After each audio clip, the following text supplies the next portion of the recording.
everybody. Just getting the final, the final countdown. Hope you guys are doing well out there.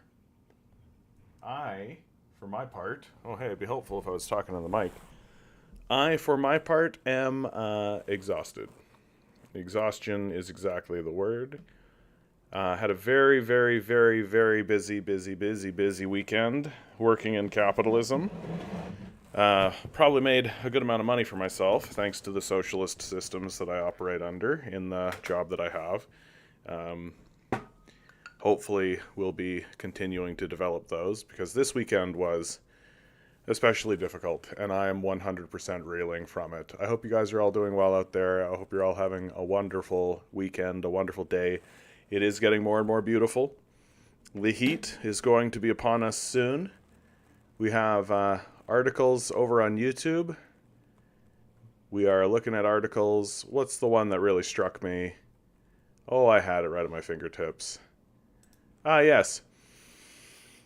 The world has been its hottest on record for 12 months straight. Scientists can't fully explain why. What a normal place we live in. What a normal culture we have. What a normal society full of normal people doing normal things, being super normal. We are XD over on YouTube. Good to see you. We are facing this climate change apocalypse full on.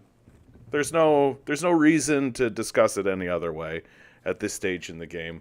I feel like we've lost our chance to dodge the bullet, and now we're just dealing with the consequences. And it's going to be wild to see the system of power kind of nakedly take the mask off and deal with this climate change apocalypse openly, you know? Like, it's just going to be completely wild. Jib Jabby, Mikhail, DM, good to see you guys. Exoped over on TikTok. You've become a very regular fan over on TikTok, mate. So a big shout out to you. Good to see you, friend. Milo is not with me currently today. Milo is off and away because I've been working. And I tell you what, man, my feet are just absolutely destroyed. I was standing for maybe 10 hours a day the last 4 days. And it's Easter weekend and then the eclipse and like all this kind of stuff. So it's just like been busy. And of course, people at my establishment get sick. So not only is it busy, but we're also down staff. And so we're just kind of really trying to make this happen. Really trying to make it work. Yeah, XD asks, what do you mean fully can't explain why? Right, the world's been its hottest on record for 12 months straight. Scientists can't fully explain why. Why don't we read the article? Right? One of the world's leading climate scientists says the world could be in uncharted territory, with the researchers unable to fully explain why the world has been breaking heat records to such extremes for 10 months straight. Last month was the hottest March on record, marking the 12th month in a row to reach that title, according to the European Union's key climate service Copernicus. In Europe, the temperature for March was 2.12 degrees Celsius above the historical average, marking the second warmest March on record for the continent. Around the rest of the globe, temperatures were furthest above average over parts of Antarctica, Greenland, eastern North America, eastern Russia, Central America, parts of South America, and southern Australia. The continuation of record-breaking level heat comes after 2023 was officially declared the hottest year on record, by a long way. NASA's senior climate advisor Gavin Schmidt says while climate change and the onset of El Niño explain a significant portion of last year's heat, together with other contributing factors, there is still a margin of heat at the top that can't be explained. He said that was concerning. If we can't explain what's going on, then that has real consequences for what we can say is going to happen in the future, Dr. Schmidt said. For about a decade, he and other climate science institutes have been making predictions of global temperature for the year ahead. Each has a slightly different method for doing this. Generally, it's done by looking at the baseline of global warming that the world is starting the year on, and then factoring in known climate drivers. But all of those predictions for 2023 fell short of what occurred. The closest prediction was still almost zero point 0.2 degrees Celsius off the mark. Projections underestimate off the charts year. Scientists did not expect temperatures in 2023 to be all that exceptional. Those predictions, based on what was happening right at the beginning of the year, failed ugly. Dr. Schmidt said there was always room for error, but usually scientists could explain what occurred upon looking back at the data. He said this time it was not adding up, and the climate models were giving them no answers either. It means there's something missing in what we're thinking about here, he said. Either something has changed in the system and things are responding differently to how they responded in the past, or there are other elements to what are happening that we didn't take into account. Streak of record-breaking heat continues. Global rankings show the world has experienced record heat for 12 months.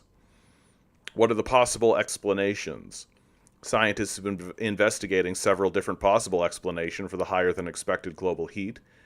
Among them is the theory that the amount of air pollution around the world is less than what climate models have been accounting for, thanks to new international shipping regulations.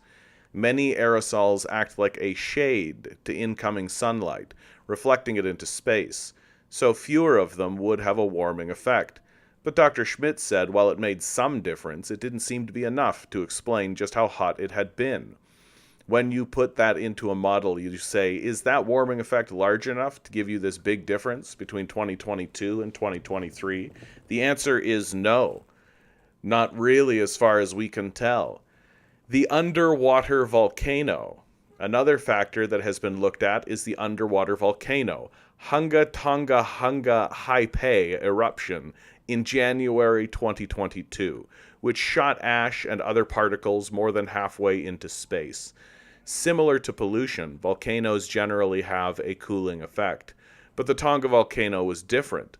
Because it was an underwater volcano, it also ejected a significant amount of water vapor, a strong greenhouse gas, into the stratosphere, and therefore is thought to have had a net warming impact.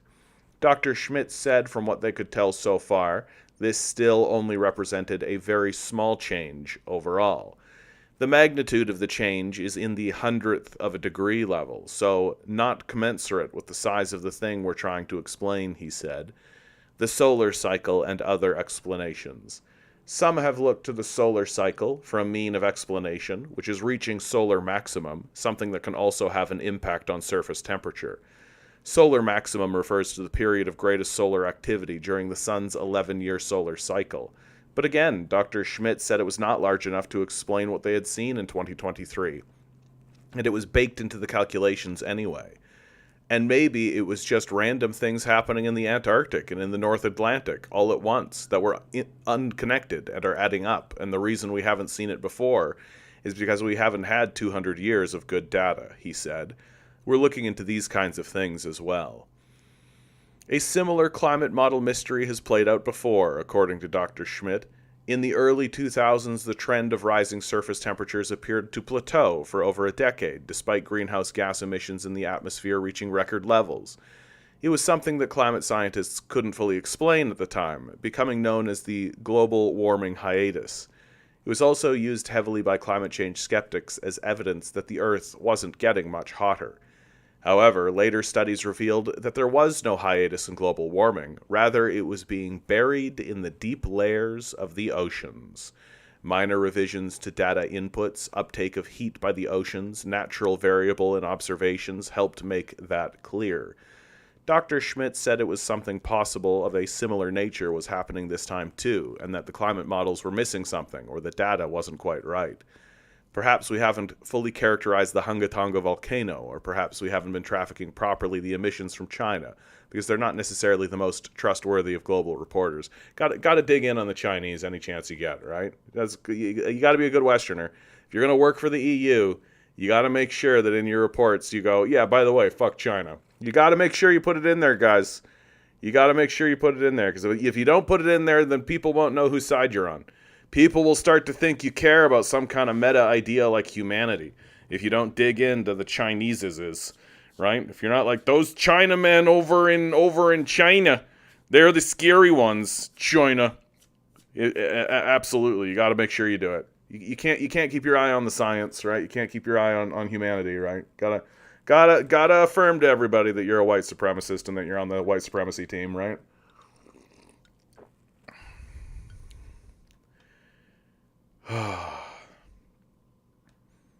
So far, the heat of 2024 has been largely in line with expectations. Yabba, yabba, yabba, so on and so forth. Look, there is just going to be a moment, right? It's just, I don't know how anybody doesn't actually put this together, but like, there's going to be a moment where it's going to go like this, and then it's going to go like this, right? It's going to go like that. It's going to take off like a rocket. We're going to have a huge season, right? A massive season. Like buildings will burn down.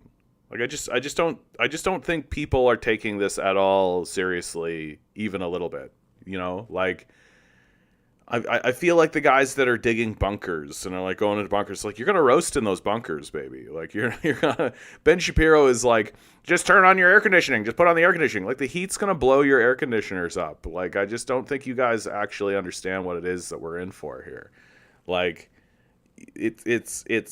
I've been thinking recently a lot about the nature of grief. I've been having really beautiful conversations with my sister recently over just a wonderful series of texts, and we've been talking about grief and the nature of grief, and it's got me into thinking about like the 5 stages of grief, which I don't think are completely accurate, but are a fine way to sort of begin the conversation of grief, as we as a society grieve together for the death of our civilizations and the death of our individual potential and all of this kind of stuff. Like the climate change people, even people who, so there are the denialists, obviously, and guess what phase they're in, you know, denial. But the bargainers, man, like the bargainers are the things that get me the most. It's the people who are dead convinced that we're going to technology our way out of this one, right? We're gonna make some kind of technology that doesn't actually currently exist, and that's going to solve the problem for us. And it's like nobody wants to actually acknowledge that you can't really bargain with the sun. You know, you can't really bargain with the sun. You ever think that maybe you could? Yeah. You can't bargain with the sun. And the anger that's going to come about from it is going to be explosive, right? The depression, we're already seeing both anger and depression in the society on a wide sweep. Like the suicide rate is like the second cause of death in my cohort, right? If you're between the ages of like 30 and 50, the second cause of death or the third cause of death is suicide. It's like, that's depression. Sounds like depression to me. Sounds like a bunch of people going like, oh, this is going to stop working. We're going to get ourselves killed, right? Resist over on Twitch. Good to see you, my man. The best that we can do at this point is just accept what's coming, accept what's happening, and begin organizing ourselves in a local manner in the hopes that as these outcomes begin to unfold into our lived reality, that we will have some degree of preparation, right? If not physical preparation, then at least psychological and existential preparation. Like we will still need to operate in this new world that is coming for us. And it's going to be here sooner than we like, and it's and we all know whose fault it is, right? Like we should 100% be rounding up the executives of BP, Shell, Exxon, all of these guys, and they should 100% be put on trial the same way that war criminals would be put on trial for their many lies and their disinformation campaigns, and they're clear, like they're clearly psychopaths, right? Like we don't need to create a case for this. I don't need to pound a pulpit and like convince anybody anymore, right? These people are psychopaths. And they should be treated as psychopaths, and we should incarcerate them because they're psychopaths with a very clear-minded, very open goal of murdering millions, if not billions, of people on this planet. Like, it's clearly their goal, Like reading this article here that's like, oh, it's the hottest and we can't explain why. And I'm like, yeah, we're just opening a hell gate. Like, what are you talking about? You open up a hell gate, you get hell, right? Like, it's real, it's real straightforward shit. That's not literal, by the way. I'm not literally saying we literally opened a hell gate, literally, by the way. Yeah, it's not like China is literally the world's factory or anything. Yeah, just me. Good to see you. I'm using paper straws and Israel is dropping 2K bombs. Yeah, why am I drinking out of paper straws? Yeah, exactly. Like it's just anything to convince the populace that something is being done, right? It's like when we changed everything to recycling, right? Like we went through a whole like big, huge recycling thing, and all of these recycling bins got put in everywhere, and all of these corporations put recycling into their places, and so people could feel like, oh, we're recycling. Look, we're doing it. And then all of the reports say that most of the recycling just goes into the bin too. Like that recycling is not actually effective and it doesn't actually work, right? It's all just performative. Like everything's a scam now. Everything's a scam now. There's nobody out there actually just saying, hey, we should just grow food and produce food and we'll provide a service. You come work for us, we'll provide a service. Like it's everything is just a scam. And everybody's just looking for a way to exploit one another. And there's a celebration of it. That there are people who celebrate the exploitation, knowing that they are exploiting people. And they actually look down on people if they are not actively exploiting one another, right? We call these people fascists. And they're beginning to operate nakedly. And we are kind of getting to a point where we need to actually start like shaming these people and making them feel socially uncomfortable for acting the way that they do.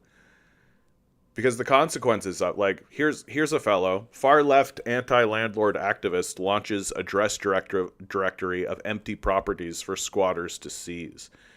I absolutely think that we should 100% be seizing houses and seizing the means of production, right? Like, as they actively seek to abandon us with big gigantic empty properties, big gigantic empty factories, commercial properties, we should just go and exist in them and force the system of capital to respond to it, right? Force the system of capital to respond to it, because eventually there'll be so many people doing it that they won't be able to keep up, and it'll get so expensive for them to try to maintain the death cult in the face of the rebellion that they just won't be able to. They won't have the resources or the people or the manpower to be able to do it. Because the strategy of the death cult at this stage in the game is full-scale total war, right? That's the complete strategy. That the strategy of the death cult at this stage in the game is to create massive war and chaos overseas and create war domestically. And they're not gonna stop that. Nova Scotia, good to see you. Eric, good to see you. DM asks, anyone here participate in the communist protest / rally in Toronto over the weekend? Unfortunately, for me to survive, I need to work over the weekend, right? Which is exactly when everybody else wants to protest. So I'm a little out of step, which, continues to establish me as the hermit in all of this.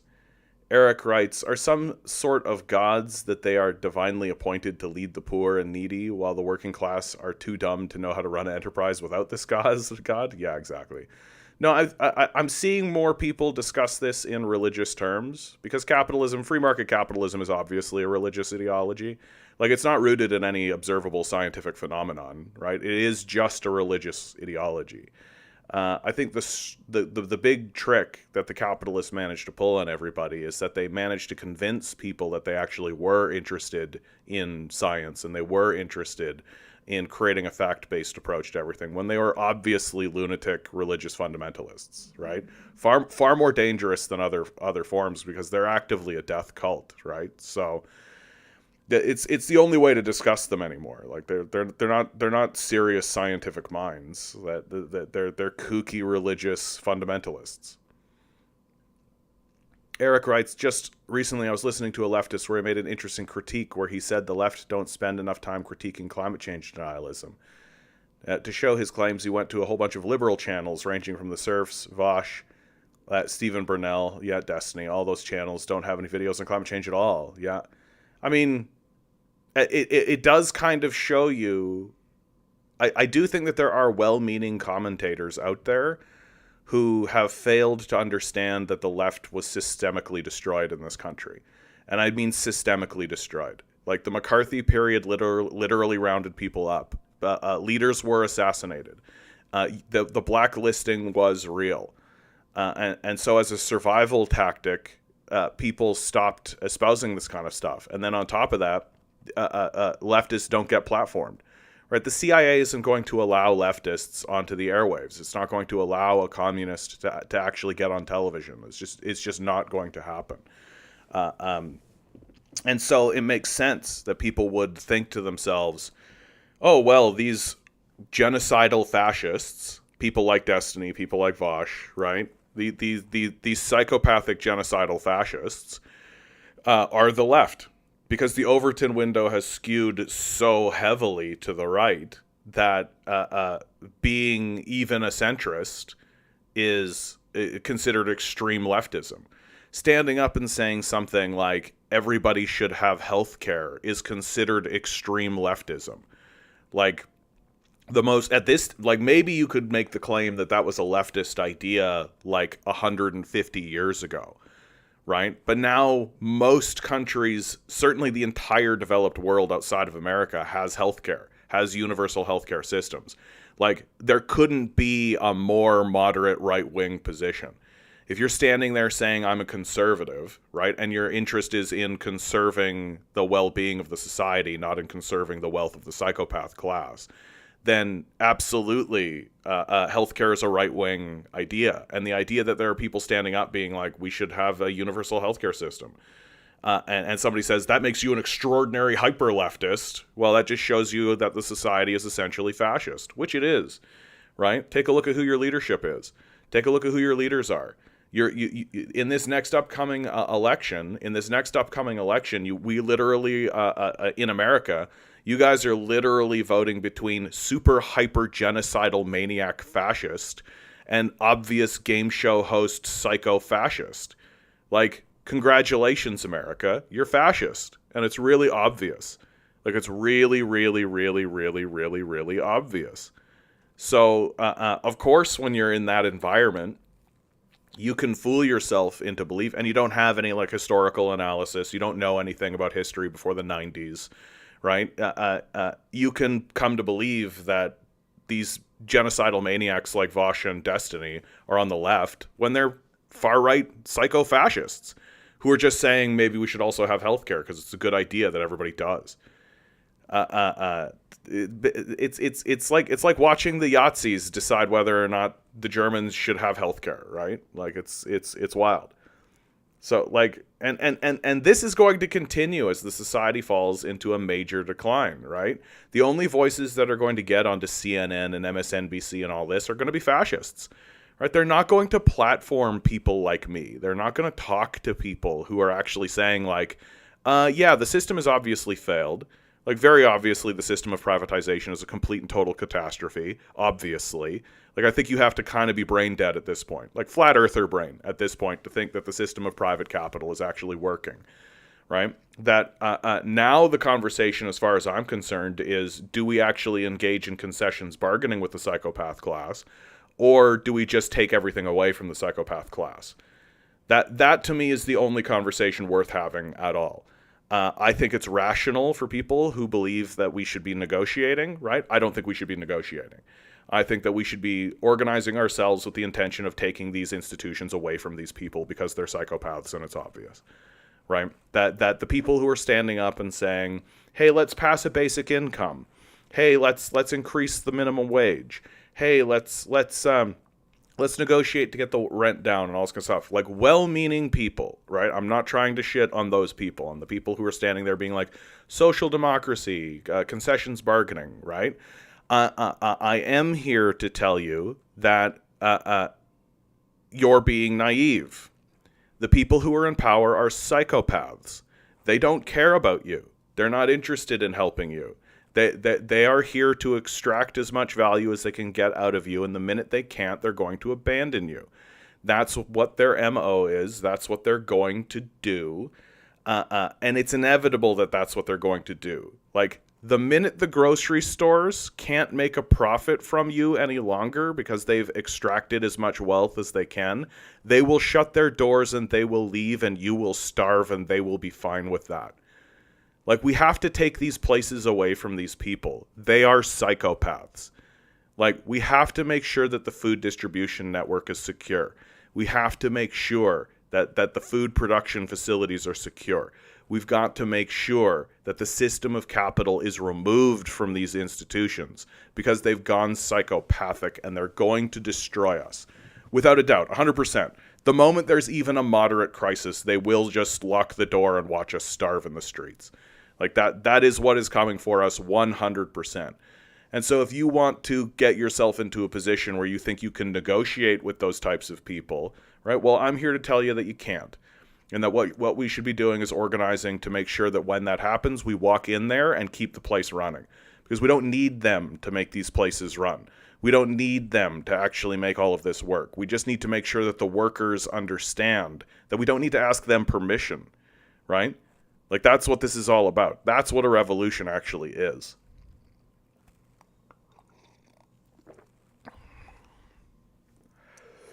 Hale, good to see you. Yeah, I love being not able to say anything of substance because YouTube censors it. Yep. No, the wave of censorship is going to be very real too. Like, I've already experienced. TikTok's the worst one. Right? What are my sources or credentials for what? Like, in what regard? I always find it funny when people keep asking this. Because it's not, I'm not part of the religious community, right? I'm not part of the, like, economics community that calls himself.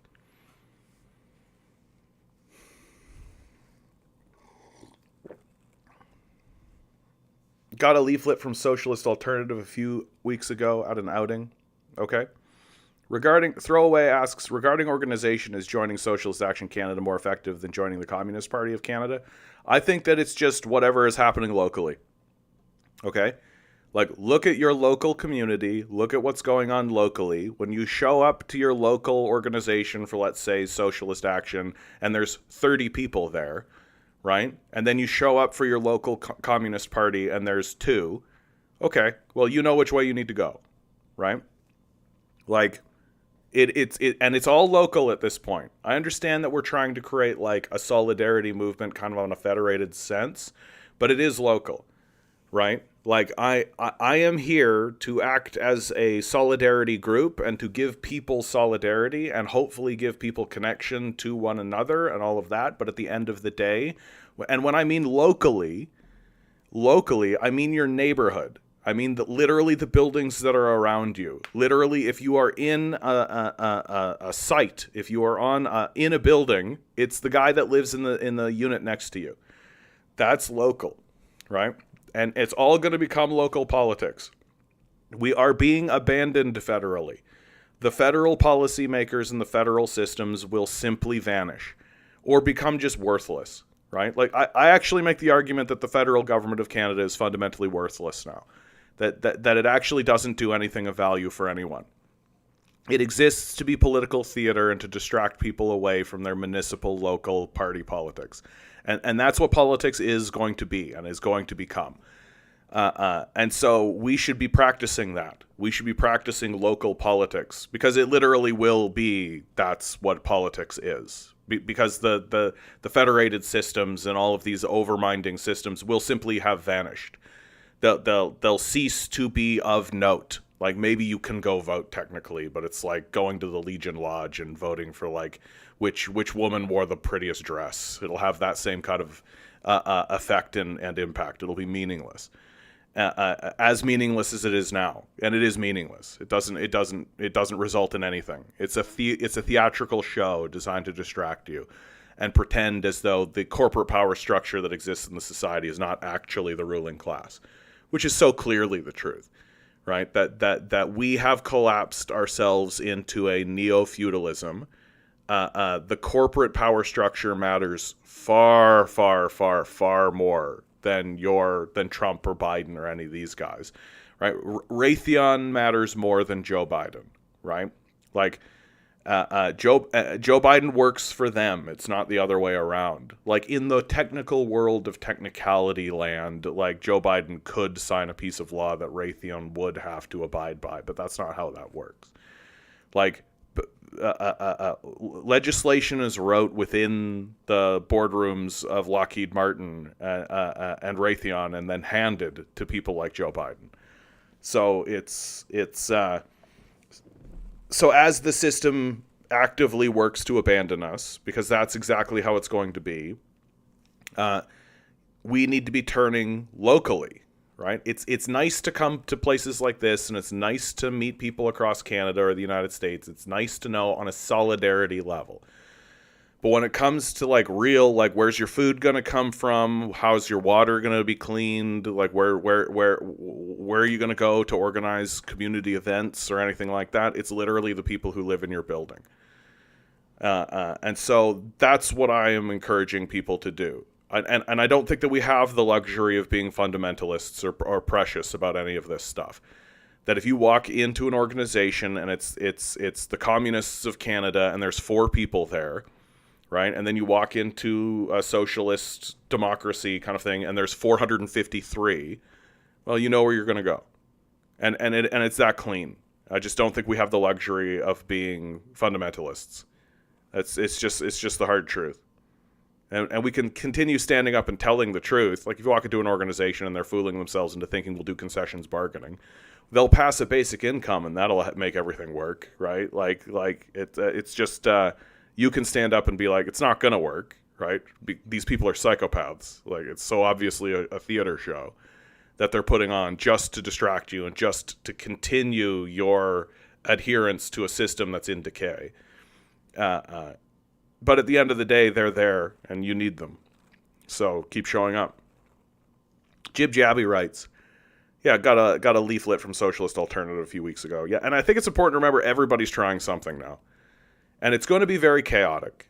Like really our goal should be trying to, like, if you go to the communist organization and there's 4 guys there, and you go to the socialist organization and there's 10 guys there, the goal should be to try to get those guys all together, because then you got 14 guys, right? Like, that's what we really should be doing, because it is just everybody trying to do stuff, and we should really be trying to pull everybody under single umbrellas. And like trying to get, and I mean locally, like single umbrella across Canada is not going to work, right? Like in Toronto, you need all of these groups to come together. And that's going to be a task in and of itself, because people can be very protectionist. Yeah, dragon fruit, 44% of single family homes were bought by banks and investors last year. It's insane. Yeah, that's why this whole we just got to build more housing rhetoric, I think, is just childish, right? Yeah, we got to build more housing for the banks to buy, right? Like, that's exactly what's going to happen. DM writes, raise the carbon tax another 400%. People will stop driving for sure. Yeah, right. I think if you did that, you'd have a literal civil war in the conservative. Like, the number one issue that everybody's screaming about here in Canada is the carbon tax right now, which is so dumb. Like, everyone's literally arguing for rich people to have more money. It's just crazy. Yeah, there's not a market solution to climate change. Yeah, system change. Yeah, there's not a market solution to the housing crisis. Exactly. Just Me writes, I need to learn Mandarin and move to China. A home is a home, not an investment. Yeah. We have some new person in chat, Gem Madness. I love that name, Gem Madness. It's very evocative. But I just imagine like a gem that's gone mad. Wow. That's actually kind of spooky. You write, agree some things should not be up for debate. It's ridiculous. Like, would be more simple running on principles. Well, and we have to agree on what the first principles actually are, and we don't, right? Like, huge sections of the populace do not agree with the statement food and shelter should be free. Like, everybody should have access to food and shelter. Like, huge sections of the populace are like, no, people should starve in the street and earn their wage. And if they can't earn their wage, then they should starve and they should be homeless.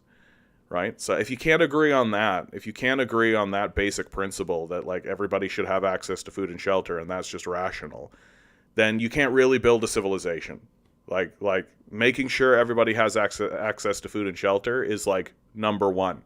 The number one thing that we should actually be providing. And it's like so obviously the case that's like that's how backwards we are. That we are not a civilization. Right? That maybe you can call us a culture if you like. You could say that we've got customs if you like, but we're in no way a civilization. Because a civilization would understand, first and foremost, provide food and shelter for everybody. Right? No questions asked. You don't need to justify anything. There's no system of justification that needs to occur. Everybody should have food and shelter. And that's doubly true when you're throwing away 40% of your food, and doubly true when you've got all of these empty houses and properties while you've got homeless people in the streets. So, but if we can't agree on that principle, then we don't have a civilization. We are a people that are primarily ruled by people whose ethos is the best way to build a civilization is to destroy it. Well, you can't run a society that way. You can't have a civilization that way, right? That's core to the system of abandonment. That we are being abandoned and then being told, oh, you've got to work for food, but the food is withheld by people who don't pay enough to actually get the food, right? So it's a failed system that's not going to continue working, as if it worked before. Jem continues, do you think Trudeau is just getting everything he can at this point since his term will be up soon? Yeah, I think that's all he ever was doing, right? Within the system of capital, the politicians exist specifically to work for the system of capital. And while they are in the positions they are in, they engage in the system the way that capitalists do, which is harvesting as much as they can for themselves and abandoning everybody around them. And if they do a really good job at that, then they go and work for the capitalist class. We see this over and over and over and over again. And sometimes it's really, really, really, really, really obvious. Like Horgan in BC, right? He was the NDP premier of BC, and when he left office, he went and worked for a fossil fuel company. Like it's one system of corporate power, and the electoral system exists to act as a smokescreen to that power, and to act as a way to obfuscate who actually has the power in the system. That the whole F Trudeau movement that's happening in Canada, if I was part of the corporate power structure, I would be over the moon about that. I'd be so happy to see that you have a bunch of people getting mad at Trudeau, right? And getting angry at Trudeau and losing their minds over about Trudeau. I'd be so happy if I was Galen Weston or David Thompson, the Thompson family.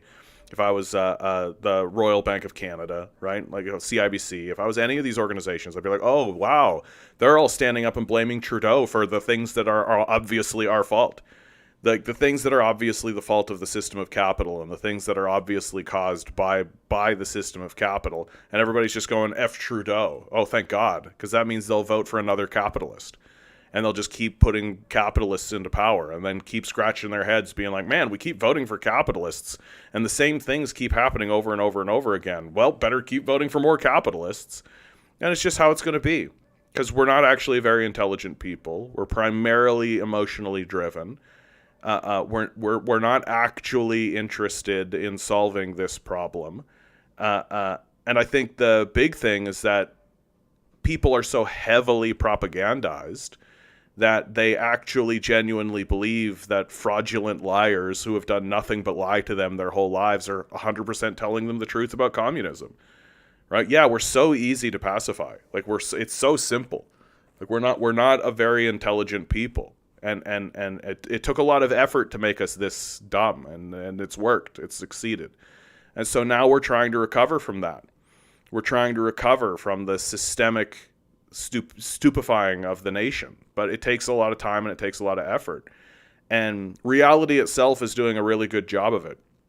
It's what I used to say about 6 months ago, right? People would come in, and it doesn't happen anymore because I think the shift has actually happened.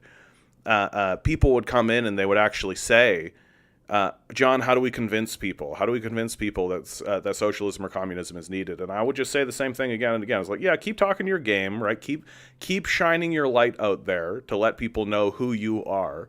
that you're the one that stands for communism and you're the one that stands for socialism, so that when they get it put together, wherever they're going to get it put together, they'll know where to go and they'll know who to talk to and they'll know that there's somebody they can go talk to, right? That's great. That's wonderful. But reality is going to do the work for you, right? The system of capital is going to be what convinces people that the system has failed more than anything. And why is that the case? Because the system of capital is going to fail. And it's going to continue failing. And it's going to fail in big and obvious and enormous and massive ways. And moreover, the deluded people, the people who are, over the age of 80 and have dementia and are no longer really capable of connecting to reality in a meaningful way, well, they're going to die soon, right? And when they die, all that's going to be left are the people who acknowledge reality and see and have existed in this economy the entire time and who understand what's going on. And so, so it's going to, the amount of Polyev bro channels right now is disgusting. I mean, but it really does show you how incapable we are as a people and how unwilling we are to engage in more serious conversations. And it always comes down to the same thing, right? It always comes down to the same thing, which is, the people who lied to me my entire life about everything are definitely telling me the truth about communism. Like, that's really what it is. That's where their unwillingness to go is that they must be telling me the truth about communism. They wouldn't definitely lie to me about that also, right? But so there's a dim-wittedness that has settled in, and it's an intentional one, right? And it's very difficult to break through. Chess on Twitch asks, what do I think about the rise of the far right across Europe in the past decade? Yeah, it's the rise of fascism. It's what capitalism does. Right? It's capitalism, and the first time that fascism rose across Europe, it made a lot more sense. Like, it made a lot more sense because in Italy, for example, and in Germany, there were huge communist movements after World War I, right? Like, World War I was something that just kind of happened, right? It was just yet another capitalist war, but war had gotten so industrialized that instead of war just being a bunch of hooligans getting together and throwing rocks at each other for a day or two, right, it turned into this, like, entrenched trench warfare, artillery fire, tanks, like flamethrowers, chemical warfare, like just absolutely vicious, crazy. Oh, the Gatling gun, just fucking aerial bombardments, just nuts. World War I was insane. And so the response to World War I was a huge upswing in communism. Right, and the communists in Italy were outright seizing factories, like they were taking over, and the political and the people who were in power at that time were like, we can't stop them from doing this. Like, we don't have the military power to stop them from doing this. And it took Mussolini, and it took the English banks, and it took a concerted effort amongst the capitalist class, the funding of Adolf Hitler, and all of this, to push back on it and to literally round communists up, concentration camps, the whole thing. So the rise of fascism the first time in Europe it made a type of sense. It was the system of capital defending itself from a rising communist revolution, a rising communist threat. Fascism rising now is insane. It just shows you that the system of capital is insane, and it doesn't know, and it will always result in fascism no matter what. Like, we could be living in a perfectly fine society where everybody's got food and shelter, and sure, there's this system of exploitation and antagonism, but everybody's got you got a full-time job, and you get enough time off, you get to go on vacations, right? All of this kind of stuff. So everything's kind of like clipping along nicely, while the capitalist class is making billions and billions of dollars, right? And we could have that. Right? We could be living in that society, but the system of capital is psychotic, and the people within it are psychopaths. So it's not enough to have $100 billion. They need $150 billion. And the way they're going to get that extra $50 billion is by impoverishing you, right? And they don't care that they're impoverishing you. Just work harder, right? Because they're psychopaths. That's exactly the type of stuff they're going to say to you.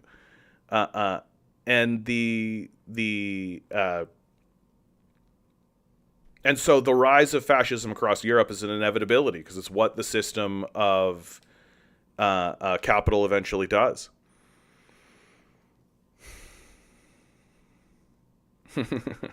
Yeah, hail. Yeah, if you guys want to get in the Discord, you just donate to the Patreon. It's in the description, right? If you donate to the Patreon, it gets you into the Discord where you can continue commenting, organizing, sending notes, sending stuff that I'll read on the channel, all that kind of stuff. Like, share, subscribe. Most importantly, tell people I exist. That's the most important, right? That's the most important. Ugh. Also, the USA doesn't really have a true left, certainly. Liberals, center-left, Republicans seem to be right to far right. Do you think this will change in the upcoming years? No. No. It's going to get way worse. It's going to get way, way worse. It's not going to get better. Like, it's going to get way, way, way, way, way, way, way, way, way worse. Because of the hyper right-wing mentality, the revolutionary energy that exists in America is right-wing. And you've got a lot of people who are willing to do a lot of extraordinary kind of stuff. The libertarians, right?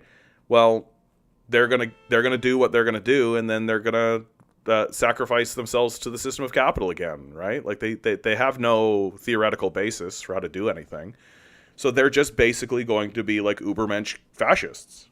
Like and they're just aggrieved, right? Like when we think of fascism, we think of like a solid unit, and that's not what it is, right? So you're going to have like disparate groups of fascists and fascism in disparate sections fighting against one another for authority and power, right? Like they're not going to be centralized and organized, and many of them argue that they shouldn't be centralized and organized. So it's that to me seems to be the more prominent political movement throughout the United States. And it's really important to remember, like, my position on this is that the United States is coming apart. Like, it's not going to move forward into the future as a single United States. Like, I don't think that that's serious. When empires fall apart, they fall apart. And this is an empire that's falling apart. And it's going to fall apart faster than you think it's going to fall apart. And moreover, I think that the people who are in power know it. They know that the system is going to start to fall apart. They know that the country is going to start falling apart, which is why they're making cop cities everywhere. It's why they're putting cop cities everywhere, right? Every state is going to have a literal fortress for cops. Like, you're not doing that if you're feeling safe and secure. You're not doing that if you feel like, yeah, everything's going just fine. The strategy of the ruling class is very clearly and very, very obviously to rule the way that they ruled throughout the Middle East, which is through military force, domination, and force. Right? It's very obvious that that's their strategy, and so Bernie Sanders might be the only true leftist. Don't consider him, but that tells you how far the Overton window has gone to the right. I consider Bernie Sanders like a moderate right-winger. Like, he would be like a red Tory in Canada. Like, he would have been like a conservative from like the 70s in Canada. Like, he's not really a leftist. He's not really espousing anything that's radical. Like everyone should have healthcare is not a radical, crazy left-wing position. It's only considered kooky and left-wing if you're a fascist, which the majority of Americans are. Simon writes, I live in a cop city. Most of the time, police are here just to terrorize the poor. Yeah, and I mean, that's part of it, right? Terrorizing the poor and terrorizes the working class, right? It's about disciplining the slaves. It's about disciplining the serfs. Sweetleaf, I don't know if I've ever seen you here, Sweetleaf. How does a civilization just give everyone food and shelter? By doing it. By doing it. I don't understand. Like you're creating complications for yourself that don't exist. We throw away 40% of our food. We have huge sections of buildings and apartments that are empty. Like, how does a society give people food and shelter? By giving them food and shelter. It's not complicated. You're just making it complicated. And you're making it complicated for the benefit of the psychopath class. Right? You're making it complicated so that some financier, some pathetic loser who has only ever exploited other people for money, some raging psychopath who probably defends genocide, can make extra money from your exploitation. And I'm here to tell you, we should extract those people from the system, and when they cry, we should laugh at them and mock them and make fun of them and tell them to go get a fucking job. We should take the empty houses and put people in the empty houses. And we should take the extra food that we have and give it to people who are hungry. And and if that causes financial problems, good. I hope it does. I hope it causes financial problems. I hope the capitalists cry. I hope the financiers cry. I hope the bankers cry. I hope the economists cry. I hope they cry all the way to the fucking grave as we constantly ignore them, mock them, ridicule them as the fascist death cultists they are. We should not be structuring our society based on the kooky religious ideology of psychopaths. House the homeless, feed the poor, stop making excuses and pretending like it's tough, because it's not.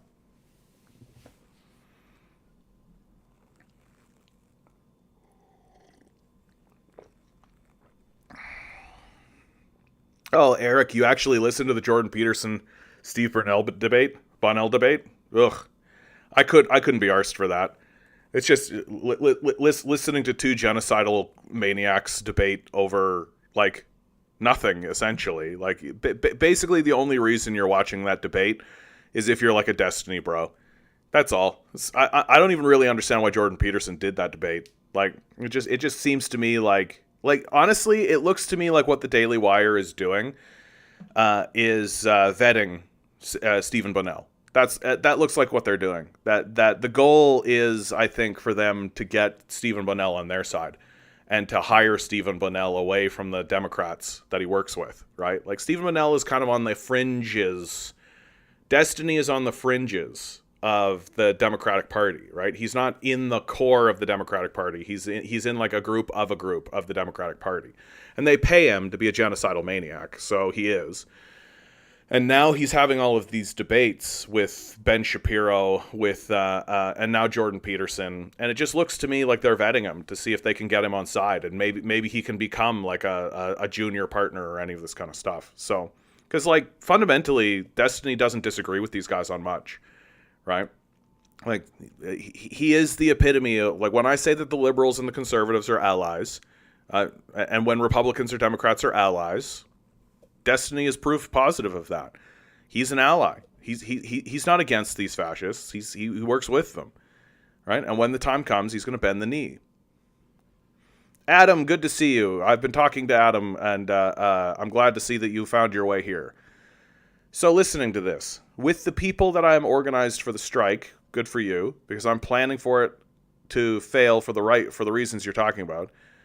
Kind of using it for people to start being commie and support each other locally. Yeah, that's exactly right. Like, sorry, Generation Y me got me.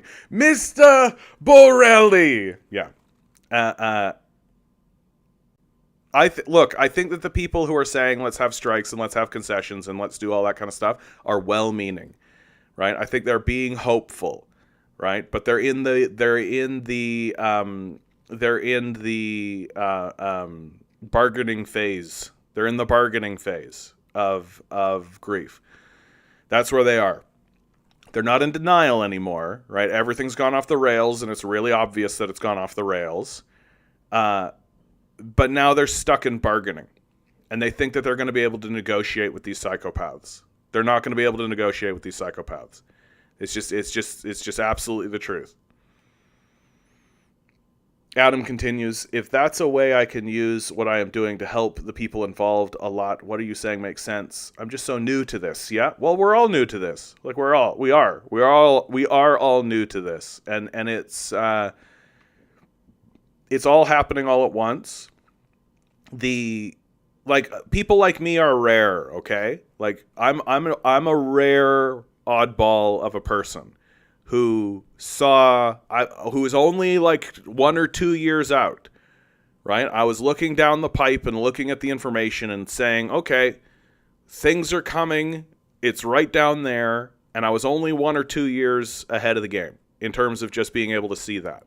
I didn't know what to do either, right? Because everybody around me was telling me, no, everything's fine. Well, guess what? Everything's not fine, right? And so now everybody's kind of caught up with me. And now we all know that everything's not fine. And the only reason I sound like I know what I'm talking about is because I've been looking at it for 2 years longer than you. right? And so you're going to get caught up, and you're going to get caught up real fast, because and I think this is what's really, really important. Really, really important, Adam. Yeah, Bo Burnham's Inside got you here. For sure it did, right? The sock puppet scene, right? This is what's really important. And it's important for everybody to understand this. This is not complicated. It is not complicated at all to understand what is happening. It is as easy as watching a movie like Ants or A Bug's Life. It's as easy as understanding that there are ruthless thugs with money who were born into positions of power and privilege, and they want you to work for nothing. They would like you to be good little slaves. That's all. Good little slaves. They want you to work for $0, and they would like you to do all the work while they do nothing important. That's perfectly understandable. That's the mentality of a bully, right? A bully wants to force people to do work for them while they do nothing. And if a person stands up to the bully, they get beat up, right?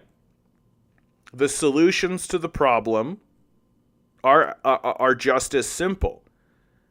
And it's just the all-encompassing nature of the system of the capitalist death cult that has us in a position of stasis. That seizing the means of production, right, is not a dream. It's not a hope. It's a requirement. It's a necessity. Because that's the source of their power. And removing capitalists from the discourse will be completely necessary, because they've lost the authority to rule. They've lost the right to rule.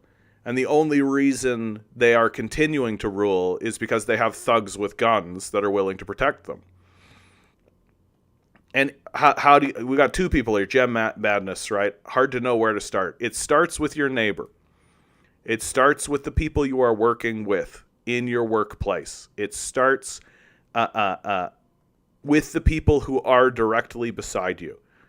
That's where it actually starts, okay? I understand why people are driven to the internet. I understand why people are driven to a person like me. I understand that. People are looking for solidarity because you're living in a place of fear and uncertainty, right? We're all emotional creatures. We're driven primarily by emotions, and one of the primary driving emotions is fear. That you've been destabilized, you know you're destabilized, you're going to continue feeling destabilized, and you're looking for a way to stabilize yourself, and you're out there seeking information, and you're out there trying to learn, and you're out there trying to figure something out and to stabilize yourself. Well, and along that path you found me.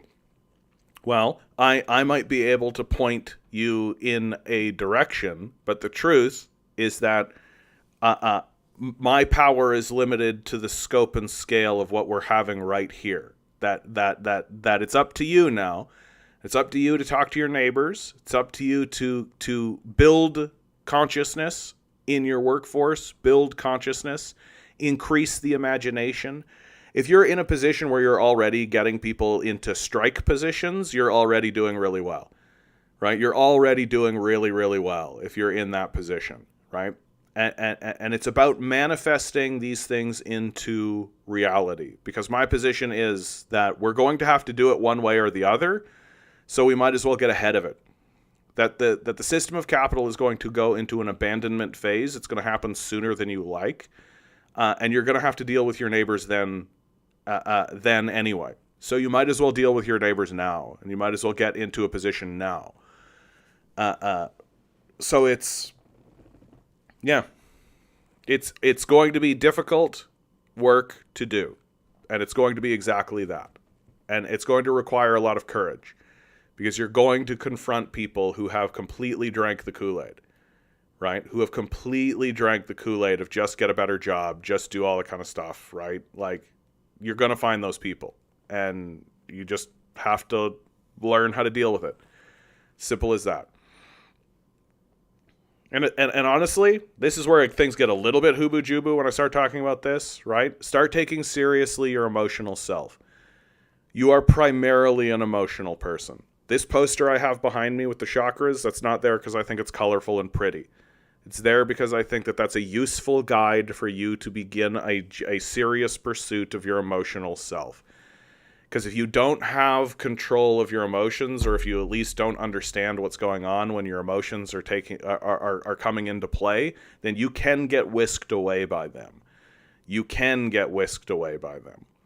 So I think that it's useful to have a serious discussion about emotion and about grief, because we are a culture that is grieving, and we are a culture that is in a mass hysteria. We have been taken over by our emotions. And if we don't confront those things, and if we don't confront those truths, we can just get whisked away by them. And as things begin to unfold, we will see millions of people be whisked away by their emotions. That's how we ended up in Iraq. We ended up in Iraq because of an emotional hysteria, for sure.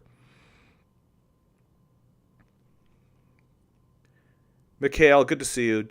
John just appeared in my feed one day. It was a bit strange. I might have watched enough social comedy content, plus the mandatory % of Canadian content deal from the CRTC.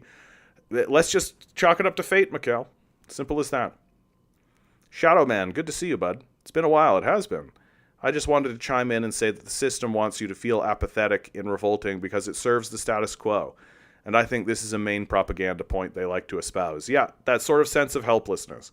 Whereas I hold the opposite view. I think every little bit counts. I think every little bit matters. I think everything counts.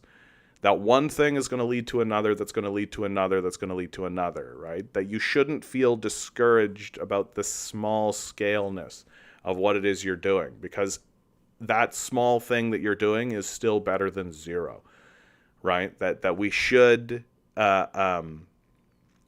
absolutely be encouraging one another to do any action whatsoever. And here's an important thing, and I think that this is going to resonate with some people out there, because I really do believe that this is true. You are the expert of your own life, okay? You are the master of your own life. You are the expert of your own life. Only you know what needs to be done around you. And when you sit down and when you contemplate on that, and when you ask yourself, what should I do, and where should I go, and how should I proceed, and your inner voice tells you this is what you should do and this is what you should proceed on, you're probably right. And what you end up doing, and what people end up doing, is they end up people end up seeking permission, right? That's what lots of people end up doing. That people will come to people like myself or other speakers or other voices, and they'll say, well, John, what do you think we should do? Or what do you think? And what you're looking from me is you're looking for permission. You don't need permission anymore.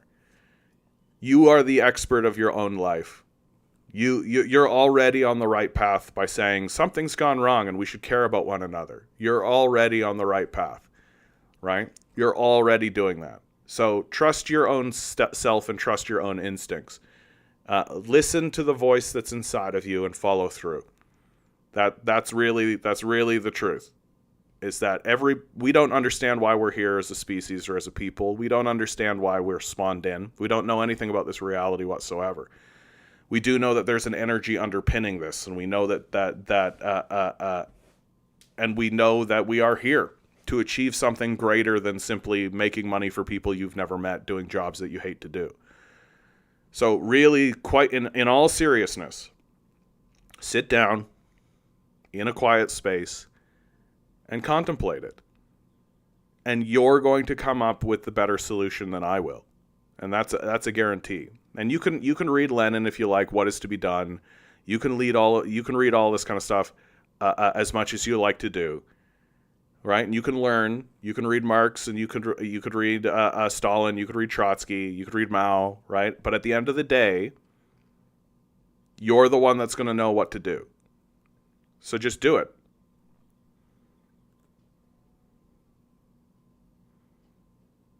Jib Jabby writes, every action matters or nothing does. I choose to believe everything does. Jem writes, I pulled my kids and homeschooled for 2 years during COVID. It was awesome for them to see the truckers in Ottawa, a core memory for them. Blessed to the people who were able to go to Parliament. Yeah, Jem, you'll find that my position on the truckers is that I support their right to protest. I felt that the way that the Liberal government handled that was really revealed how stupid they were. But I don't think the truckers had ideas. I think that their ideas were pretty bad. And if I was seeing that kind of force and it was actually coming forward with like even concessionist policies, that would have actually, like, that was the thing that came out of the truckers. They were very surprised that they didn't get more support from the rest of Canada, and it's because the truckers were kind of self-involved, frankly. That, like, if they had rolled up and the Liberals had just been like, oh, just an exemption for truckers, then they all just, oh, we'll just go back to work. Okay, cool. That's really what they were fighting for, is that they were just working for the right to go back to work. So, I support the truckers because they have the right to protest, and I think there's a lot of energy there, and the way the Liberals treated them was invalid, like, just, and stupid. Like, a lot of stupidity, frankly. And it really shows you that if they're willing to do that to just truckers, right? Like, these guys weren't, like, ideologues. They weren't going out there with some kind of, like, major message. They weren't going out there with some kind of high-minded idea of revolutionary status or anything like this. They literally were like, hey, your policy means I don't get to drive anymore. I don't get to work anymore, and I would like to work. And the idea that the Liberal government didn't just resolve this by being like, oh, that's just an oversight. Here's an exemption. Off you go, truckers. And the truckers would be like, sweet, we did it. We won. Right? And they just left. And it would have been nothing. It would have been like a piece of paper falling off of Justin Trudeau's desk in terms of its importance. But the Trudeau government decided to treat it like a massive crisis and treat it like these guys were Nazis or something. And like, it was ridiculous. And the Trudeau government really revealed how pathetic, small-minded, and stupid it was. And really what they showed is that if they're willing to do that to just guys, right, just like people who are like, hey, I want to keep trucking, then they're for sure going to do that to us. Like, they're for sure going to do that to communists and socialists. They're for sure going to do that. Like, they're not going to hold back on us. You know, just take a look at the truckers. So that's a long-winded way of me saying that ideologically I wasn't on board with the truckers, but I still support their right to protest because they are primarily, first and foremost, citizens of Canada, and that needs to be respected. Adam writes, that validation feels like something capitalism pushes on you. It's easier to sell to an insecure person. Something I noticed being an artist, just doing stuff because I like people know what they want. I understand what you're saying, Adam, yeah. Adam asks, were the truckers tied to the Proud Boys? Not that I ever saw. I was very involved in commenting on the trucker movement, and a lot of... And I lost viewers over it, right? Because people were convinced of the things that you were saying, and I always said the same thing over and over again. Where's your evidence? Like, where's your evidence? I base my decisions based on evidence. That's how I base my decision making. I don't base my decision based on hearsay or speculation or expectation, right? I need to see, like, I can have a hunch, sure, and that's an interesting hunch, right? I have a hunch that those guys are linked to the Proud Boys. Okay, where's your proof? Where's your evidence? I don't see any, right? Like, just because a Proud Boy showed up to a rally one time, that's not evidence, right? Like, and the main leadership, who is people like Pat King, although he got kind of sidelined for his views. Why am I blanking on her name? She has such a great name. It's like her name is like Trixie Ghoul or something, and I'm blanking on her name all of a sudden. And it doesn't matter. Like, a lot of the people who were the leadership of that of the trucker rally, of the convoy, Tamara Litch. Thank you, XD. Yeah, Litch. What a great name. They were right-wing, like far right, right? Which puts them right in line with most of the people in the society, right? And of course, they're like rural folks, right? Like, and they weren't standing up talking like some big eugenics game or something. Like, their position literally was, we're hardworking Canadians who make our wealth by doing good work, and we should be able to continue that. Pro-business. Right? Like, and I mean, again, I'm ideologically opposed to them, but I don't hate them. Like, I'm not standing here being like, what a bunch of evil bastards. They want to drive their trucks. So it just gets all blown up, and everybody wants to be like, oh, these guys are part of the Proud Boys. Okay, where's your evidence? I don't see it. Near as I can tell, these guys are just a bunch of yahoos. Right? Like, that's kind of how pathetic the political discourse has gotten, that a bunch of fucking yahoos can show up and it becomes a national issue, as opposed to what should have happened. And like, what I would have definitely been advising the Trudeau administration to do, which is, oh, you got a handful of truckers honking away, making headlines. You should just invite Tamara Litch up to the Hill and cut a deal and get these truckers out of here. Like, liberalism is all about minor concessions, right? Like, people have the right to protest, and when people fall into protest, what any sane, rational, logical government should do is go, oh, people are actually protesting about this. People are taking their spare time and actually causing problems and actually putting up a fuss about this. Oh, we should probably do like 0.01% of something, right? And that's all it would have taken. Just some kind of minor concessionary thing.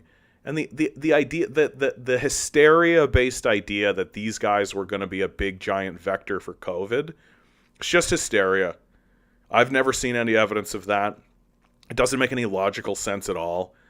Like, 1,000 truckers being unvaccinated isn't going to cause a plague. And so the whole thing is just blown completely out of proportion, if you ask me.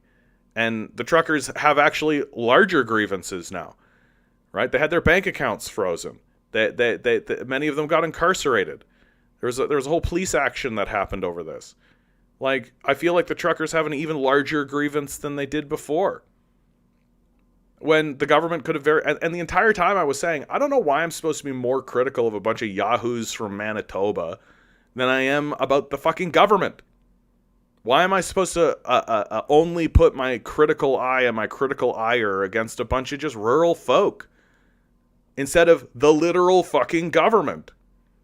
Like, I don't know why the government gets off the hook on this when they could easily resolve this and it would have been simple for them to do. Moxie Mainframe, I think this is your first comment here, my friend. I love your name, by the way, Moxie Mainframe. That name's got a lot of moxie. I'm afraid to admit at this point I don't know why the truckers protested. I thought it was U.S. border crossing stuff. There was a vaccine mandate that came through here in Canada that said if you don't get the vaccine, then you can't be a trucker, basically. And there was a bunch of professions that this happened to. There was like the nurses, and some of them made a kind of a sense. Like, it makes sense that like nurses and doctors, right? Like, there's like a first contact, like first line kind of thing that makes sense. But to tell truckers, like the most isolated people in the world, like they literally come into contact with like 2 people every 6 days. Like, these guys are not a vector. And a lot of these truckers are libertarian, suspicious of the government. Many of them are biblical apocalyptists, right? So you want to inject something into my body? Sounds like the mark of the beast. Sounds like the mark of the beast to me. This guy's doing the job of Lucifer, spreading around the mark. Like, this is real, like Bill Gates 5G spread COVID stuff, right? But it's there and it's real. And so they just basically said, my body, my choice, which I actually am of the opinion that is sacrosanct. Like, my body, my choice, tough shit. Like, tough shit. I don't care. Like, I don't care what law you pass. I don't care what you say. I don't care, right? If you put a needle in front of me, like, and the number one thing that these guys said that I actually thought resonated really heavily, that I was like, yep, that's completely true. I can't fight that. Was I don't know why we're supposed to be critical and suspicious of what the government and what these pharmaceutical companies and what the corporations do and what the system of capital does until it comes time to put in some kind of untested thing into your body. Put this needle in your body or you'll lose your job. Yeah, no. Like, no. No. And I think that that's perfectly rational. Like, I didn't think that these guys were acting in an irrational way. I didn't think that they were acting from a place of, like, clearly they were emotional, right? But I don't think that they were irrational. That the organization that acted irrationally during that period of time was the Trudeau Liberals. Because if they had have been rational, they would have resolved it in a day. Like, the truckers would have never shown up if the Trudeau Liberals had have been rational. Inverted Mystic, good to see you.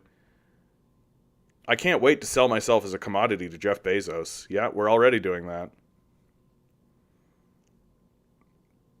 Oh yeah, libertarians. Like, the libertarian movement is just it's just gonna be like this total fail-son movement. Like, it's gonna be a collapsed movement. And there are states that are gonna go full libertarian for sure, and it's gonna fail, and it's gonna be spectacular. Mikhail says they were protesting the right to self-determination on medical matters pertaining to their own body, bodily autonomy. It's popular with libertarians. Well, I mean, I think that that's just a basic human, like, my body, my choice. I think that that's completely reasonable, right? Like, I just don't think that it's and if we want to be consistent with that, if we want to maintain consistency with that idea, well, then that includes the government telling you to put stuff in your body. Yeah, Cotton, exactly. The Trudeau Parliament honored a Yahtzee. Like, I mean, yeah, the worst people to push it on, for sure. Like, they were just not going to go along with that. Cotton, good to see you.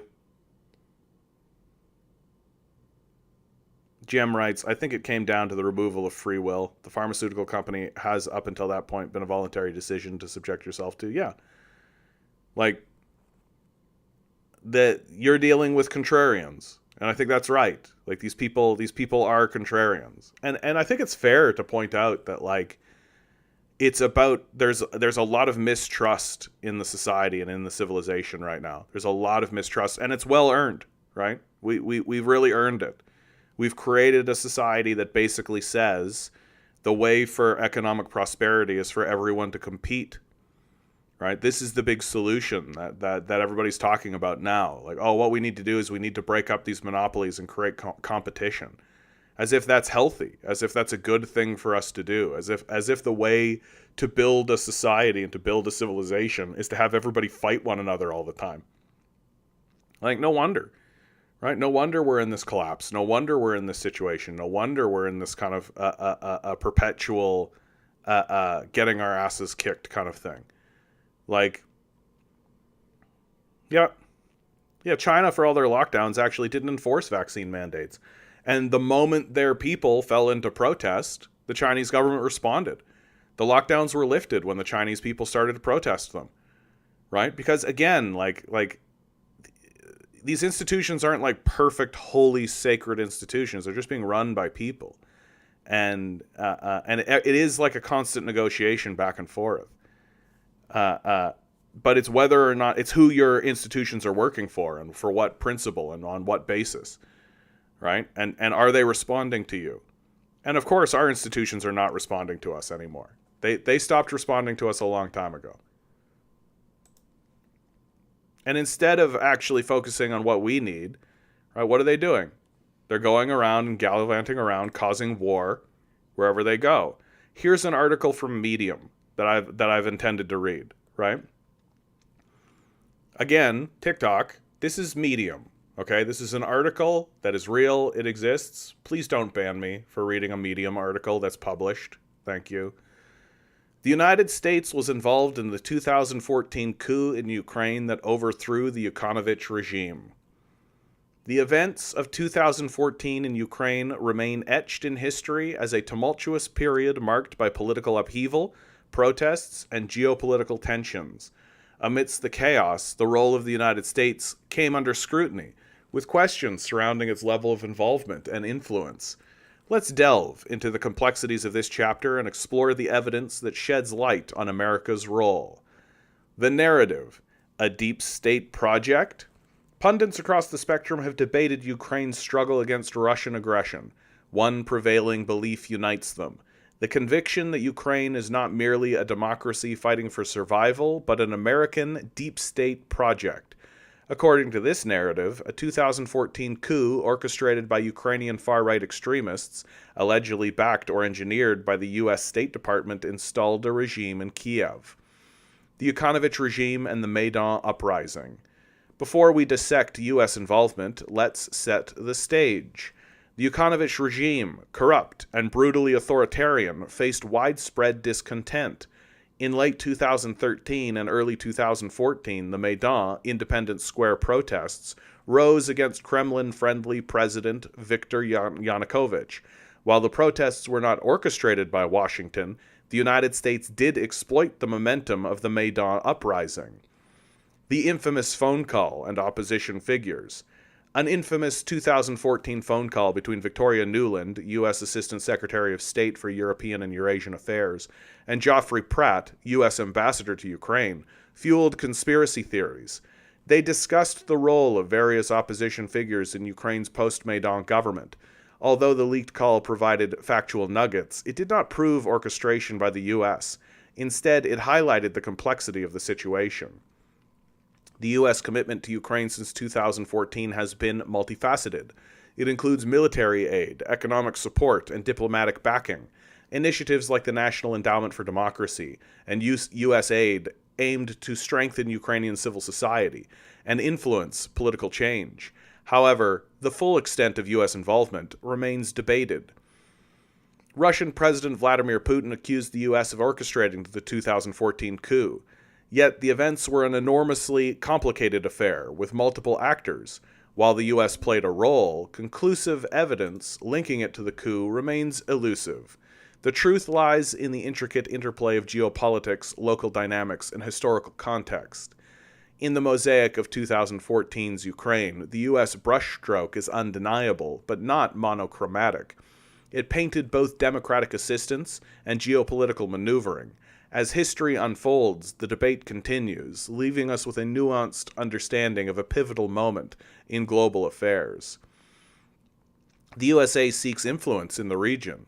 The U.S., through organizations like the National Endowment for Democracy and USAID, provided democratic assistance to Ukrainian opposition groups and civil society. I'm loving this article. This article's like, yeah, they didn't do a coup, but here's all the ways they did the coup. Here's all the money they did for the coup. No, they didn't do a coup, but here's the money and the facts and the fingerprints and a phone call and all of the evidence that they did a coup. But was it a coup? I don't know. The U.S. ambassador to Ukraine at the time, Geoffrey Pratt, stated the U.S. had been in close consultation with the government and three major opposition parties during the 2014 crisis. Not a coup, though. This further implies the U.S. was actively engaging with and supporting the Ukrainian opposition. Man, sounds like literally every single time the U.S. has ever done this ever. Sounds precisely like the exact same thing they've always ever done. Overall, the evidence suggests the U.S. was involved to some degree in supporting Ukrainian opposition groups and civil society prior to the 2014 events, but the full extent and nature of this involvement remains unclear and is still debated. I mean, yeah, guys like Peterson are always going to debate this because they exist as smokescreen for capital, right? Like I don't know how you could look at even the recent history of America and conclude anything other than like, yeah, that's a coup. Like, the CIA, Central Intelligence Agency, has historically been involved in various covert operations aimed at influencing or overthrowing governments perceived as hostile to U.S. interests. Yeah, like, this is what they do. While the specifics of CIA operations are often classified, there have been several techniques and strategies associated with the regime change efforts. Clandestine funding, number one.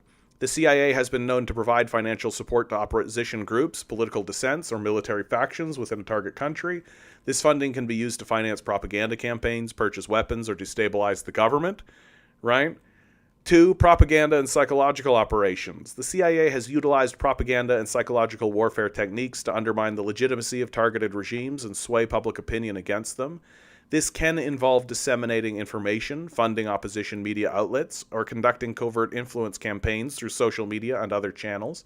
3. Covert action. The CIA has been involved in covert action operations, including sabotage, assassination, and coup d'etat, to overthrow governments deemed hostile to U.S. interests. These operations often involve working with local dissidents, military officers, or opposition leaders to orchestrate the removal of the targeted regime. 4. Support for paramilitary groups. In certain cases, the CIA has provided training, weapons, and logistical support to paramilitary groups or insurgent movements fighting against governments perceived as adversaries. This support can range from guerrilla warfare tactics to full-scale military operations aimed at toppling the existing regime. This freedom and liberty. Here's your capitalist innovation right here. Number 5, economic and diplomatic pressure. The CIA may work in tandem with other U.S. government agencies to apply economic sanctions, diplomatic pressure, or other forms of non-military coercion to weaken a target government and facilitate its overthrow. This can involve diplomatic isolation, trade restrictions, or freezing assets held by foreign officials. 6. Regime subversion. The CIA has engaged in efforts to infiltrate and undermine the security apparatus of targeted regimes by recruiting defectors, fostering internal dissent, or conducting espionage operations to gather intelligence that could be used to discredit or undermine the ruling leadership. Definitely none of that happened in Ukraine, though. None of that happened in Ukraine. U.S. PSYOPs in the Arab Spring in 2010. The Arab Spring, which began in late 2010 and swept across several countries in the Middle East and North Africa, was a series of uprisings characterized by mass protests, demands for political reforms, and calls for greater social justice and economic opportunities. While Western social media platforms did play a role in facilitating communication and organization among protesters, attributing the Arab Spring solely to these platforms oversimplifies a complex series of events rooted in long-standing political, social, and economic grievances within the region. Like, all this guy is really saying is, like, the U.S. comes and just puts their finger on the scale, right? Social media platforms such as Facebook, Twitter, and YouTube provided protesters with powerful tools for organizing, mobilizing support, and disseminating information both within and across national borders. These platforms enabled activists to bypass traditional state-controlled media outlets, connect with like-minded individuals, and coordinate protest actions in real time. Additionally, the ability to share images, videos, and first-hand accounts of protests helped to galvanize public support and draw international attention to the grievances of protesters. Hong Kong. During the pro-democracy protests in Hong Kong in 2019, there were allegations that the U.S. government and various non-governmental organizations provided funding and support to pro-democracy activists and organizations. Additionally, social media platforms were used to disseminate information, coordinate protest actions, and garner international support for the protesters' demands. I love that they say pro-democracy activists, because, like, the United States is anything but democracy, right? Like, it's an oligarchy very clearly. And so when the people are calling for, like, pro-democracy, what they're really saying is total subservience. TikTok, there's a guy named TikTok, like, let's talk to each other. I think that's very, very clever, TikTok. That's a very, very clever name. Well done. Stick around until I'm done the article, and I'll address that question, okay, friend? The U.S. government has been accused by Russian authorities of using social media platforms to support opposition groups and promote dissent within Russia. In particular, Russia has alleged that U.S.-funded NGOs and media outlets have sought to influence public opinion and undermine the legitimacy of the Russian government through social media campaigns and other means. In Myanmar, there have been claims that U.S.-backed organizations have used social media to support opposition groups and advocate for political change. During the 2022 military coup in Myanmar, social media played a significant role in mobilizing opposition to the military junta and disseminating information about protests and human rights abuses. Libya. During the 2011 uprising against the regime of Muammar Gaddafi, there were reports of U.S. support for opposition groups, including the provision of funding, training, and logistical support.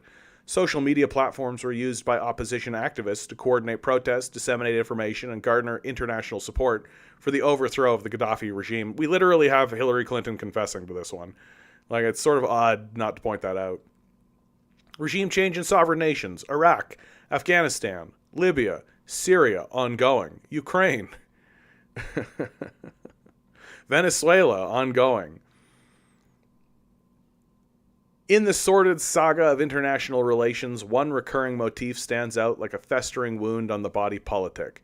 America's unabashed penchant for meddling, overthrowing, and subverting the political processes of foreign nations, all in the name of advancing its own economic interests. This brazen pursuit of hegemony, cloaked in the veneer of democracy and liberty, reeks not only of archaic imperialism, but of sheer ethical bankruptcy. Let us peel back the layers of this grotesque charade and confront the stark reality that lies beneath the facade of American exceptionalism. From the banana republics of Latin America to the oil-rich deserts of the Middle East, the United States has shamelessly wielded its economic and military might to install puppet regimes, crush dissent, and manipulate sovereign nations like pawns on a geopolitical chessboard. The litany of American interventions reads like a catalog of horrors, each chapter stained with the blood of innocents sacrificed at the altar of corporate greed. Well, this guy turned a corner. This guy was like, oh yeah, but and now he's like, sacrificed at the altar of corporate greed. Whether it was the coup d'etat in Iran in 1953, orchestrated to protect Western oil interests, or the destabilization of democratically elected governments in Chile and Guatemala, the pattern is clear. America's so-called defense of democracy is nothing but a smokescreen for its insatiable appetite for power and profit. But the folly of such Machiavellian machinations extends beyond mere moral condemnation. It is a self-defeating strategy that undermines America's own long-term interests. By propping up dictators and fostering instability in foreign lands, the United States sows the seeds of anti-American sentiment and breeds the very extremism it purports to combat. The blowback from decades of interventionalism, from the rise of radical Islamism to the proliferation of global terrorism, is a bitter harvest of Washington's own making. Moreover, the hypocrisy of America's moral posturing on the world stage is laid bare when one considers its selective outrage and double standards. While preaching the gospel of democracy and human rights, the United States cozies up to an autocratic regime like Saudi Arabia and Egypt, turning a blind eye to their egregious violations of basic freedoms in exchange for geopolitical expediency. In the final analysis, America's meddling in foreign politics is not only morally bankrupt, but strategically short-sighted. True security and prosperity can never be achieved through coercion and exploitation, but only through genuine cooperation and mutual respect among nations. It is high time for the United States to abandon its imperial hubris and embrace a foreign policy rooted in humility, diplomacy, and respect for the sovereignty of all peoples. Anything less is not only unethical, but ultimately self-destructive. That's from Chris Jeffries. Oh, he's a PhD rocket surgeon. An aspiring troglodyte.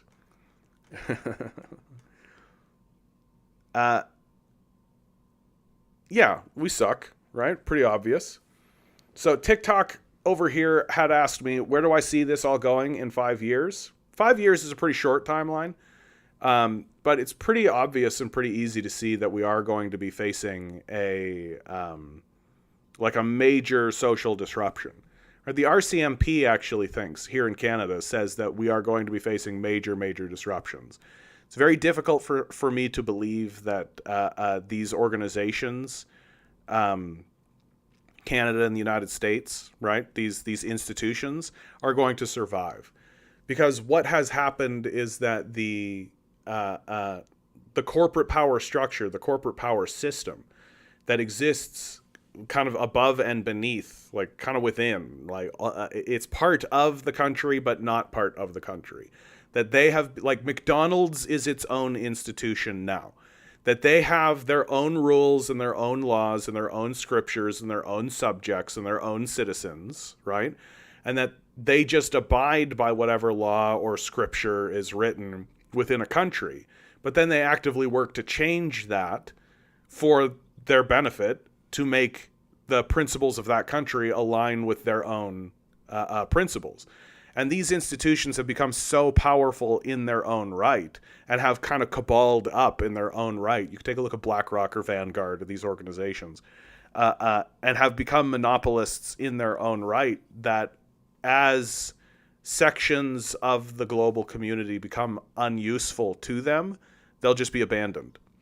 That they'll simply leave, and the politicians that will be permitted to be in power in these places will basically just be there to tell you, yeah, this is just how it is, tough shit. I mean, sure, I guess we'll give you a 0.2% increase over 5 years or something, right? And the society will go into a position of abandonment, that people will look at the taxes that are being extracted from them and saying, and they'll say, I'm not interested in paying that.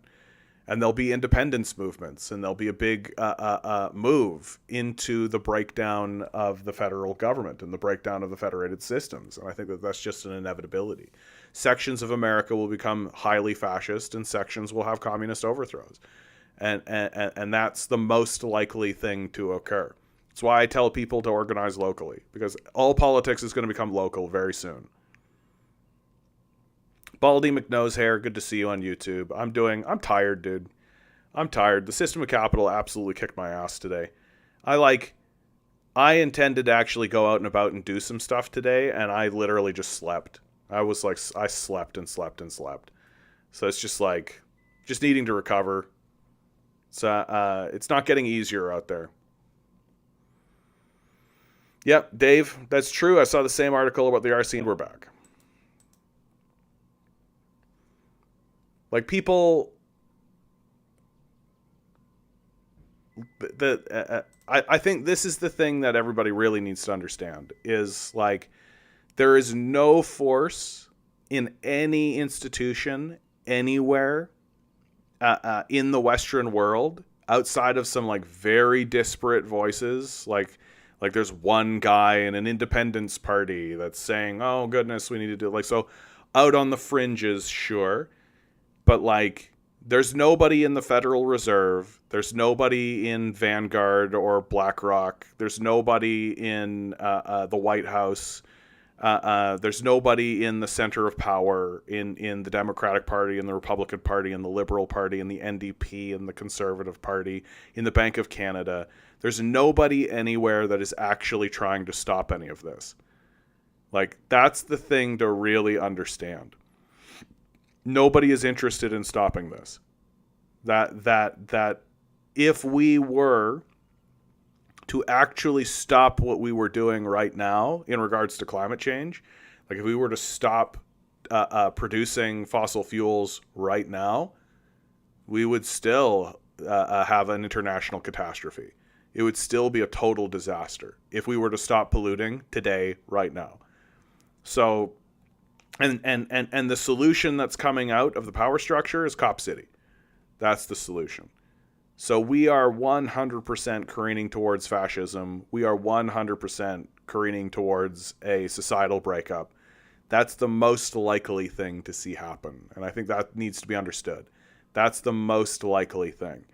And so I've said it several times already, but I got to keep saying it over and over again. That makes the most important political action that a person can take local. Talk to your neighbors, talk to your coworkers, and don't be ashamed and don't be abashed, because the seriousness of what's coming our way is going to definitely overwhelm all of that. Like, what we are facing is going to be very serious, and the system of capital is going to respond to it the way that it always responds to it, which is extraction and abandonment. So we should expect that. I think the famines are going to be the worst part. The famines are going to be the worst part. Because I think that in many ways we're conditioned for violence. We anticipate violence. We kind of expect it. I think it's a big reason why the mass shootings have kind of numbed us a little bit. Like, we as a society are completely numbed to these mass shootings. We don't care, really. And I think it's because we have become conditioned to violence. We are not conditioned to hunger. We are not conditioned to hunger. And I think hunger is going to really take the mask right off, right? Like, when people are hungry, and when people see their loved ones hungry, and when people know that hunger is not going to end, and that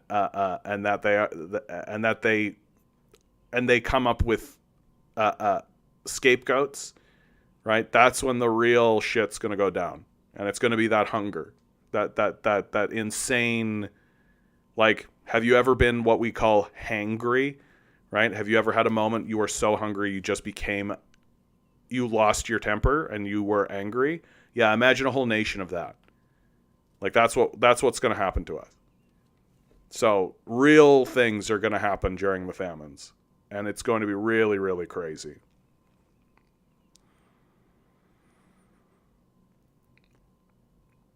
Baldy says, did you see the news? Our federal government laid out plans to increase military spending. Good use of our taxes, am I right? Yeah, God help us. Yep. That's all they know how to do anymore. Like, they're not interested in social welfare. They're not interested in that. Like, they're psychopaths, right? They care about wealth extraction for themselves and nothing else. So all they can do is use your taxes. This is why I think one of the strongest things that we can do is stop participating.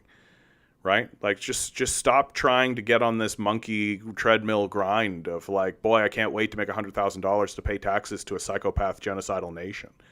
Right? Non-participation is where this needs to go. That we need to withdraw ourselves.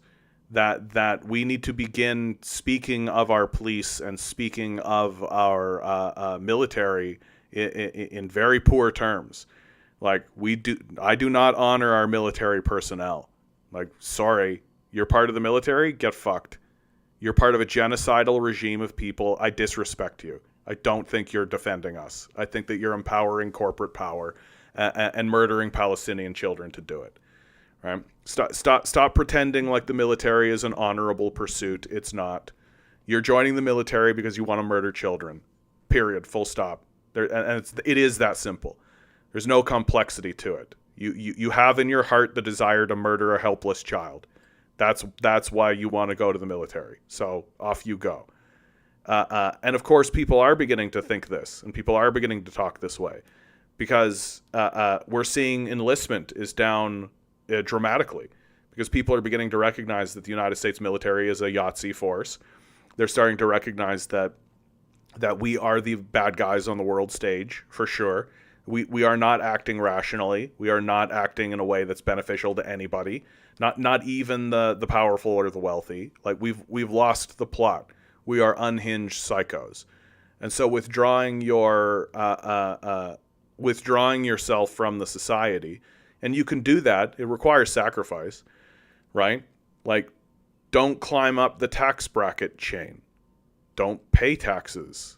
Don't involve yourself in any of this, right? Like, withdraw your labor as much as you can, right? Quiet quitting. Remember this? Quiet quitting. Like, there are a million ways. There are a million ways that we can begin these protests, and we can fall into rebellion. There's a million ways to do it. Yeah, if we weren't a fascist imperialist nation, I might feel different about military spending. Or if we were spending even a fraction of that on social welfare, right? On, like, actually building a society. You know? Like, it's this idea that the best way to build a society is to destroy it that just kills me. Like, what we should do is completely destroy everything that makes a civilization and funnel all of that wealth into military expenditure. And if there are any benefits, and if anybody does make any wealth, make sure that gets privatized. Make sure that gets siphoned into the corporate power structure, and then pretend as though America is not completely paying fealty to the corporate power structure, right? And pretend as though America is still a democracy. Like, it's such a fucking joke.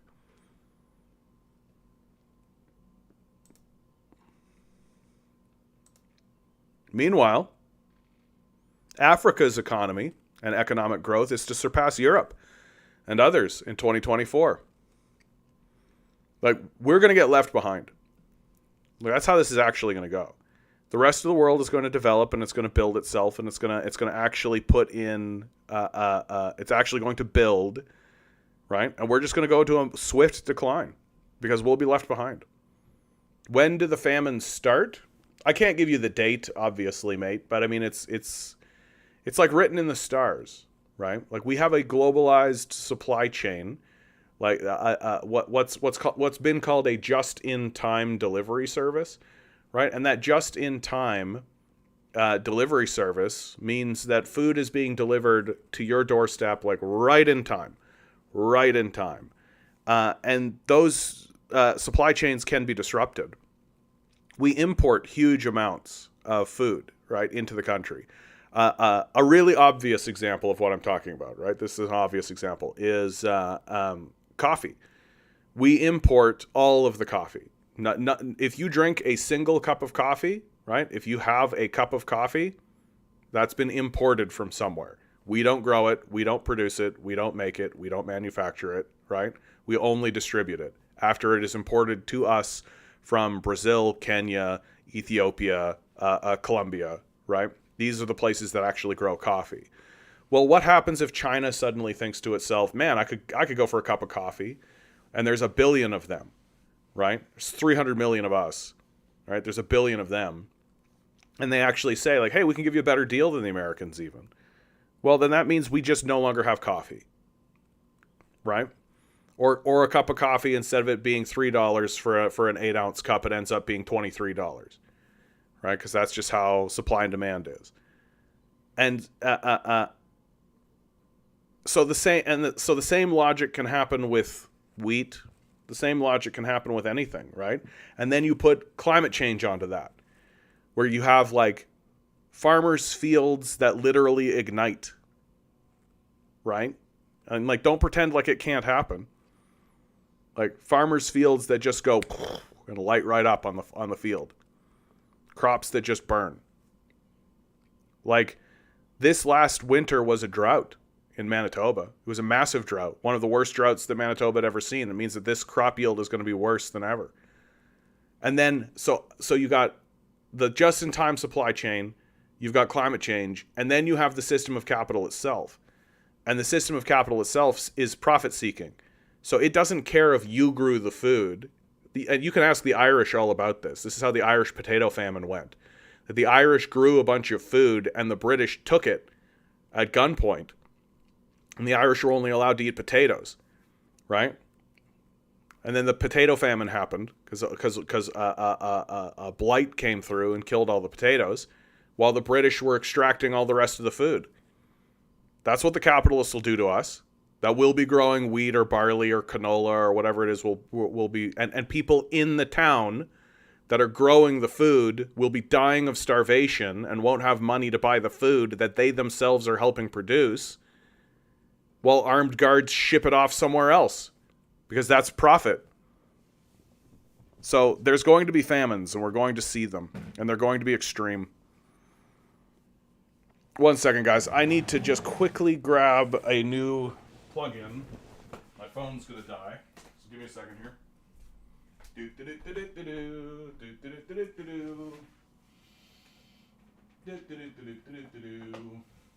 Little tiny break. Little tiny little break. While I get a plug to make sure my phone doesn't die. Time to put the battery in. Did we do it? Did we do it? We did it. We did it. I think the funniest part about what's going on is that a lot of the people who are the most rabid fascists are still pretending like they're not.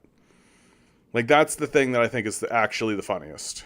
Like, people like Ben Shapiro, people like Jordan Peterson, people like Stephen Bonnell, people like, if you were to say you guys are fascists, right? They would lose their minds and go on a whole thing and all that kind of stuff. But they are like textbook fascists.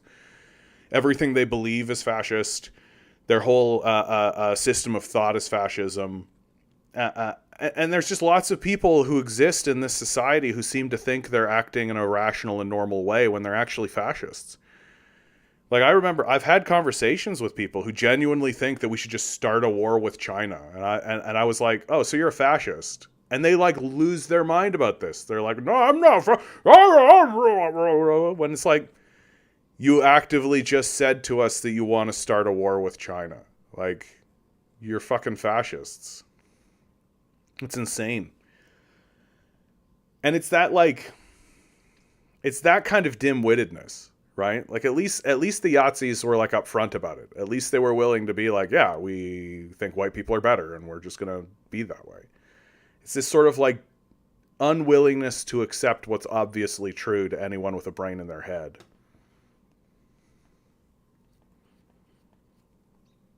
Mikhail writes, that reminds me, I just learned today about a locust plague that swarmed Syria and Palestine in 1915 during World War I. This helps explain how the Zionists could move in the way they did, like a missing puzzle piece. Yeah, that would definitely help. Like, it would definitely weaken the region. For sure. Like, hungry people, weakened from famine, and in come the Zionists. It's the denialism that really gets me about that. How people are like in the early days of the post October 7th genocide, the continuation of the genocide, frankly, there was lots of people that were just like, oh, the history is complicated. And like, literally you can read quotes from the Israeli leadership as they were moving into Palestine, talking about ethnically cleansing the region. Like, I don't know what you want anymore. I don't know what it will require of a person to actually go like, oh yeah, these guys were genocidal maniacs. And how do we know? They said so. Like, we've got the quotes. We've got all of this overwhelming evidence. And people are still in this like, well, it's a both sides issue, says, hey, the United States is giving aid, That means they're not genocidal maniacs because they dropped a couple of baskets of fruit. Like, people are such suckers, man. It's crazy. Africa's economy growth to surpass Europe, others in 2024. The African continent, despite facing a myriad of challenges, especially increasing debt profile, has been projected to be the second fastest growing economy in the world in 2024, following closely behind Asia. The Economic Intelligence Unit's Africa's Outlook 2024, Strong Growth Amid Heated Elections and Financial Woes, report predicts that Africa's real GDP will grow by as much as 3.2% in 2024 from the present 2.6%, thanks to its abundant natural resources. I wonder if this article is actually going to talk about how, like, Africa is buddying up with China. Because that's what's actually going on, right? Like, that's the actual story. Is that Africa and China have become, like, pretty buddy-buddy with one another. And that they're making a lot of trade deals with one another. And they're actually trading back and forth. And this is giving Africa the ability to move away from its colonial history. To move away from being colonized by Europe. Right? Like, the end of the colonial period in Africa is actually, like, this really massive shift in our culture and in our society. And like, the end of the colonial era is basically enough for Europe to become fascist again and to have an internal war, which is for sure going to happen. Like, Europe has a long history of internal war with itself. It's not suddenly going to stop doing that, right? Especially when it falls into crises. Like, this is so clearly what capitalism does over and over and over and over again, is that once it faces any kind of crisis, it has to try to find a way out of it through war. And it doesn't seem like it's able to do anything other than that.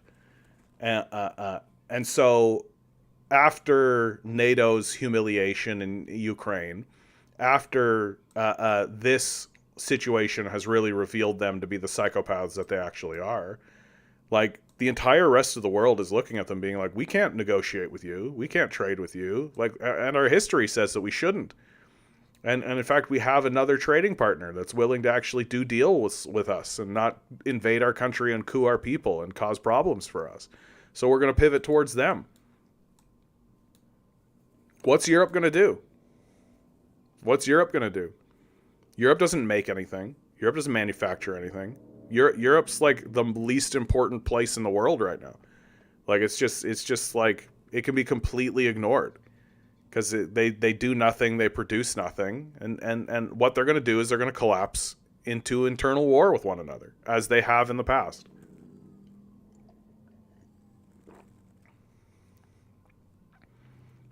Hale writes, Israeli's defense minister Yoav Gallant, October 9th, 2023.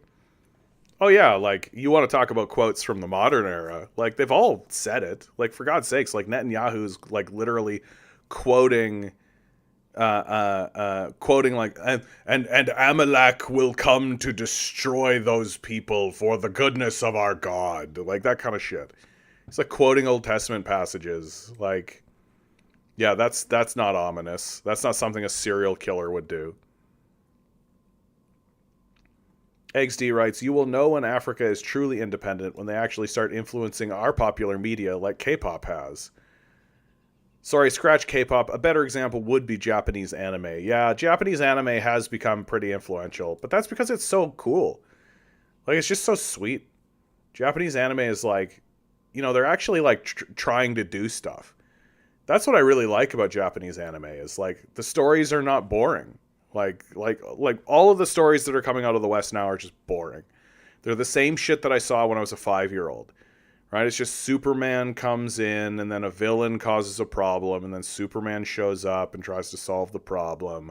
Maybe he has an intense conversation with like the Flash or Batman, and then they punch the problem into non-existence and then return into their position of stasis. Because superheroes are naturally reactive. Like, they're right wing in their sentimentality completely. They have no projects. They build nothing. They stand in stasis, and they're just reactive. And once they react to the threat to the system, they return to the status quo.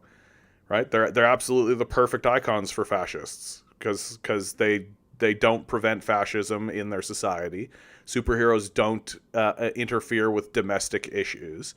And they just react to anything that's a threat, no matter how legitimate their grievance is. They react to the threat, and then once they put the threat down, they allow the fascists to continue ruling the place. Like, it's TV is cop glorification and movies are American mythos. Yeah, I think that's accurate. Ike Jacane. Interesting. People still stream this stuff. Yes. Hello. How are you? It's called Talking About the World. The most interesting thing that's going on.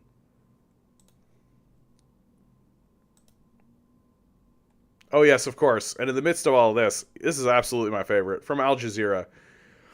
No evidence of Israeli genocide in Gaza, says the U.S. Pentagon. The United States does not have evidence that Israel is committing genocide in Gaza, U.S. Defense Secretary Lloyd Austin has told the Senate hearing. We don't have any evidence of that, Austin told the Senate Armed Services Committee. During the hearing, Republican Senator Tom Cotton of Arkansas asked Austin, you stand accused by those protesters of greenlighting genocide. Would you like to respond to that accusation? Austin replied, what I would say, Senator Cotton, from the very beginning, is that we are committed to help assist Israel in defending its territory and its people by providing security assistance. And I would remind everybody that what happened on October 7th was absolutely horrible, because that was the beginning of history, right? The beginning of history was October 7th. Israel's war on Gaza, launched in response to October 7th's attacks by Hamas that killed 1,139 Israelis, left more than 33,000 Palestinians dead, and displaced nearly all of Gaza's 2.3 million population, events that have led to genocide allegations that Israel denies. The U.S. is Israel's biggest military supporter and is accused of complicity in Israel's war on Gaza. But they say there's no evidence. There's no evidence, guys, so we should take them seriously. Lanita Frazier. Don't know if I've ever seen you here, Lanita. Good to see you. To go back a little to the collapse. Well, I mean, we don't need to go back to that. We circle around on that one. That one's kind of a looming one, so we don't need to go back to it. I keep wondering how Canada is going to weather the clear shift in global power or interest in global power from the U.S.-centric to something else. No, we're going to go down. Like, we're going down. We're a vassal state of the United States. Where the U.S. goes, we go. We're not going to pivot to China or something. Like, that's not going to happen. There's so many ways in which we have put ourselves very much on the wrong side of history, for want of a better expression. Yet who needs speculative fiction when we can just depend on government releases? Yeah, exactly.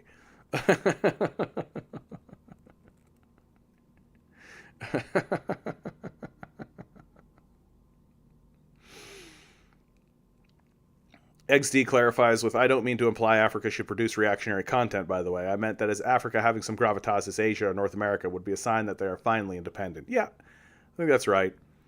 Yeah, lot of new people today. Yeah, I don't quite understand it, but I'm fine with it myself. I'm glad that it's happening. I'm glad that I'm talking to new people. I got to tell you that 6 months ago, because I was streaming on TikTok 6 months ago, or maybe even a year ago. I don't quite remember, but 6 months ago, and my channel got banned. Um, so now I'm back and I'm creating a thing, and things are different. Things are different. People are less. There's less flippancy. There's less dismissal. There's less disregard. I'm definitely seeing it, and I'm definitely feeling it. There's less eye rolling and pshawing. That haters gonna hate, obviously. Like, people are gonna come in and do. They're gonna do what they're gonna do, but like. Yeah, exactly, rent and food doubling will do that, and it's a confirmation of something that I was saying the whole time. Capitalism will be the thing that convinces people. Nothing will convince people more than the system of capital, right? That you just want to be able to stand there and say, I told you so. Oh, who called it? Who was calling it the entire time? So that maybe people will actually go, oh yeah, he was calling that. Maybe we should actually listen. Maybe we should actually pay attention to somebody who isn't like clearly bought out by the corporate power structure. That's what I meant when I said the ruling class turned up the heat too fast post 2020. The frogs now realize they are being boiled. Yeah, I mean, I think one of the things that's really important to remember, like, is that not only is the ruling class psychotic, they're also very stupid. I think that's a big thing that's going on. And when I say stupid, I don't mean that, like, I don't have another word, right? Like, I'm not trying to be like a dismissal, like, oh, you're stupid. They're just a bunch of stupid dum-dums, right? Like, I just am like, I don't know what other word to come up with. Like, not only are they obviously psychopathic, like, they're completely willing to sacrifice millions of people. They have no problem with destroying people through war. They love death and destruction, right? You got Jeffrey Epstein's pedophile island. You got all this shit going on. So they're very clearly psychopaths. But they're also extremely dumb, and they're extremely dim-witted. Like, why are they going after people's food? Why are they going after shelter, right? Like, absolutely the number one way to radicalize people is to destabilize them on such a level. And if they were intelligent at all, they would continue acting the way they're acting and have their pedophile cult and have all that kind of stuff going on.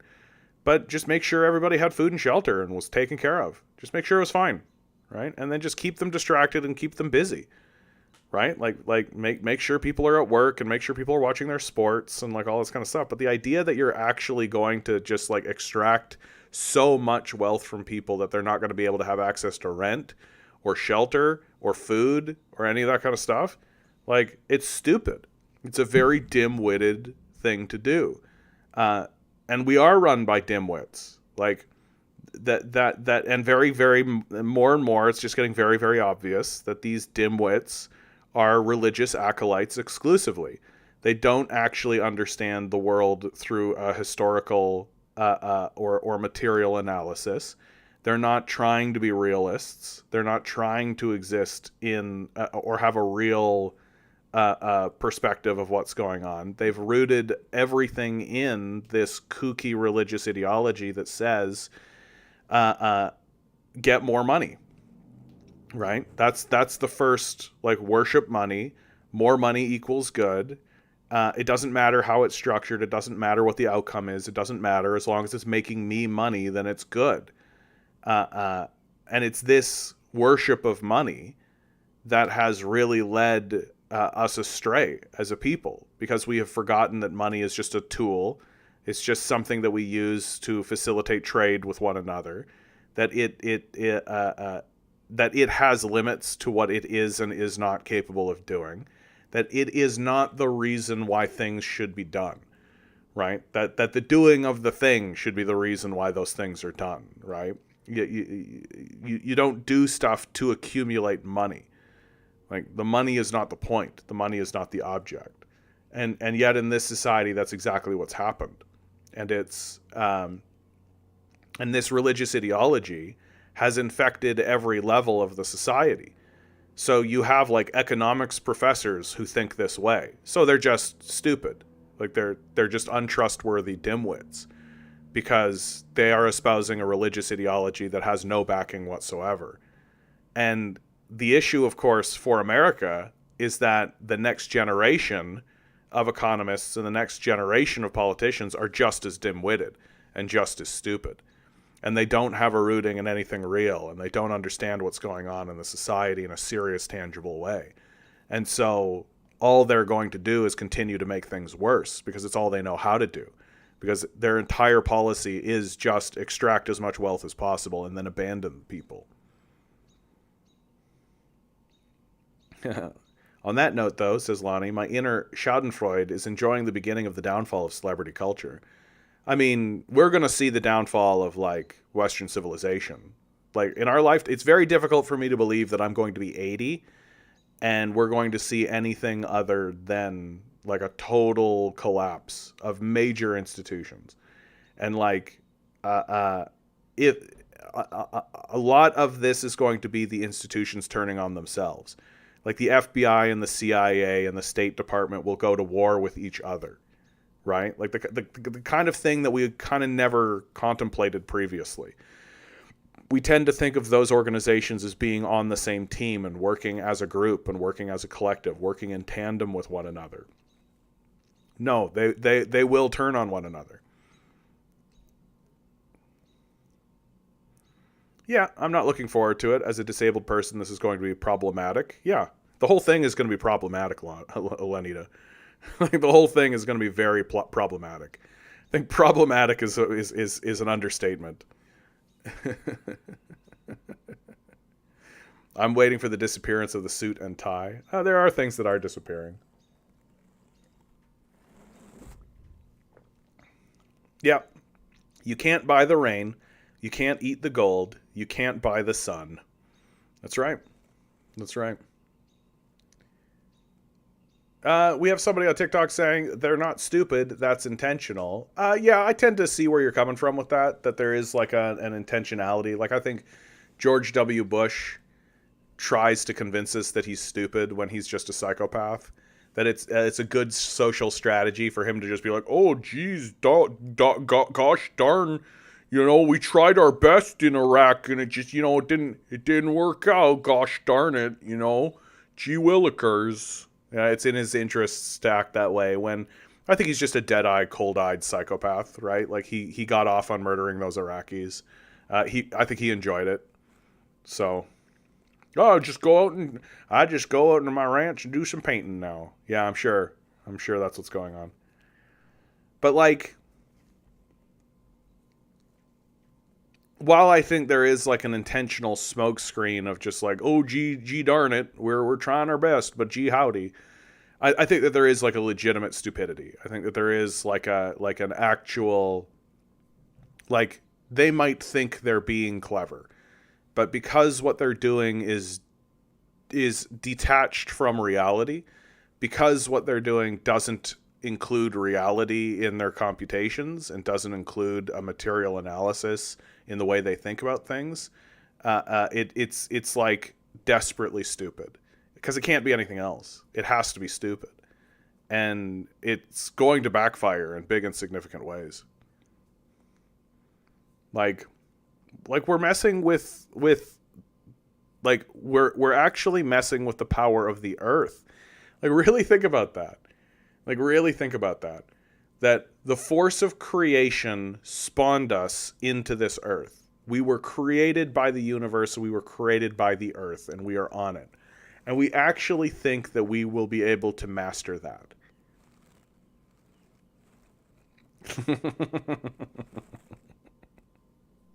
Like, that's how stupid we are. That we actually think we're going to be able to, like, rule and dominate the planet through force. That'll work out.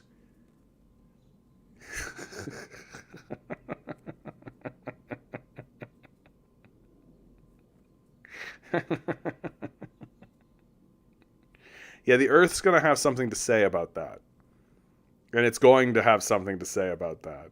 And all of these absolute dimwits, all of these child brain manic morons who actually genuinely thought that we're going to have mastery over the earth because we worship money.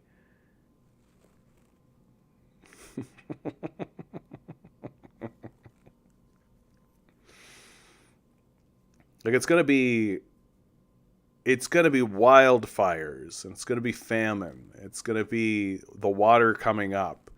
It's going to be water supplies becoming salinated. You're going to have people, millions and millions of people are going to flee from natural disasters because they'll no longer be clean water. You're going to have power grids failing. You're going to have transit systems no longer being usable. It's going to be massive chaos and a mass disaster. And in the midst of that, the institutions that were theoretically in place to try to help the populace through such chaotic periods will become psychotic vulture capitalists whose only objective the entire time is how do we extract more wealth from the despair of this situation. That as people are fleeing, can we put in a toll booth? As people are fleeing, we'll raise the price of the ticket for the bus. Oh, you want a bottle of water? That'll be $30, please. Oh, you want some food? Yeah, that'll be $200 for a burger, please. Like, this is the type of activity that'll happen during these crises because we are ruled by stupid psychopaths who don't give two shits at all about building a civil society. And huge sections of the American populace will simply be abandoned during this period of time. Like, there's nobody coming to help them, right? Like, that entire communities will just be told to fend for themselves, like East Palestine, right? They set off that chemical bomb right beside the town of East Palestine. Everybody there has cancer, for sure. And they just basically said, yeah, fuck it, deal with it. Too bad, tough, right? Like, they literally created a massive apocalyptic disaster for those people and then just told them to deal with it and then left, right? They didn't get any money. They didn't get any help. They didn't get any health care. They didn't get anything. They just got told to fucking deal with it. And most of them will die, right? Like, that's what's going to happen across all of America. Like, with the cop cities being the place where the thugs go out from to harass and beat the shit out of people who are causing problems for capitalists, right? Like, because people will start looting stores. Like, people will start doing that kind of stuff, and the capitalists will send out their death squads, right? And they'll just go through refugee camps that pop up and just start, shooting people randomly, the way they did in Afghanistan. Like, everything that they have done overseas, every single little tiny thing that they have done overseas, they will do here. And it will be obvious, and it will be naked, and they will not apologize, right? And if any, the best you'll ever get is somebody saying it's for your own good. Yep. What's mind-blowing are the people who somehow don't see that if their government will do it to the proverbial other, they'll do it to their own people. Yeah. Like, if they're willing to do it to them, they're willing to do it to you. It's why I don't trust, like, if I'm out on a date with somebody and they start being rude to the staff, that's it for me. Like, I don't have many red flag deal breakers, but if you're rude to wait staff, yeah, you're going to be rude to me, for sure. Like, if you have a phone conversation with your mom and all you do is scream at her, yeah, you're going to scream at me, for sure. If if you go out on a date with somebody and they're a flat earther, well, if they're willing to deny the shape of the planet, then they're willing to believe anything they want about you, right? This is a type of logic that should be ubiquitous. We should completely understand this. That if you see somebody and they're walking down the street and they just haul off and punch somebody, well, if they're willing to punch them, they're willing to punch you, right? And if you were to just like walk by them with this like, oh, well, how you doing, neighbor? Dope kind of thing, and then you would get punched, I'd be like, yeah, your fault. You knew who he was. You knew what he was doing. You saw it. Like, it's like we're walking into a room and there's Jason Voorhees standing there with the machete and the mask and everything, and he's just covered from head to toe in blood, and he's surrounded by corpses. There's just corpses everywhere, right? But he's holding a little sign that says immigrants did it. And so people go, oh, immigrants. It's like what's happening right now. It's like what I'm looking at is a group of people who are willing to believe like the obvious serial killer in the room when the serial killer says something, as opposed to being like, I bet a serial killer is also a liar. I bet that's the case. And this ties in with what I've been saying the whole time, right? I fear that we're just too dim-witted. Like I think, and I don't think that is. I think that that's trained. I think that we are trained to be dimwits. That we are put through a huge, like 20-year-long propaganda system called the education system that seems to exist exclusively to generate dimwits. And that people who are involved in the process of stupefying the public believe that they are helping, and to some degrees they are. Math, writing, like literacy, these are important things. But they're also part of the propagandizing of the society. And like, you ever wonder why you're reading like children's books in grade 12? They're having you read like Animal Farm. You ever wonder why you're reading like anti-Soviet propaganda in school? Like, it just seems a bit on the nose in retrospect. It seems really obvious that and like they're constantly putting books in front of us to make us really care about the plight of rich people, as opposed to like absolutely denigrating these people and treating them like this, like the dark evil they actually are in the society.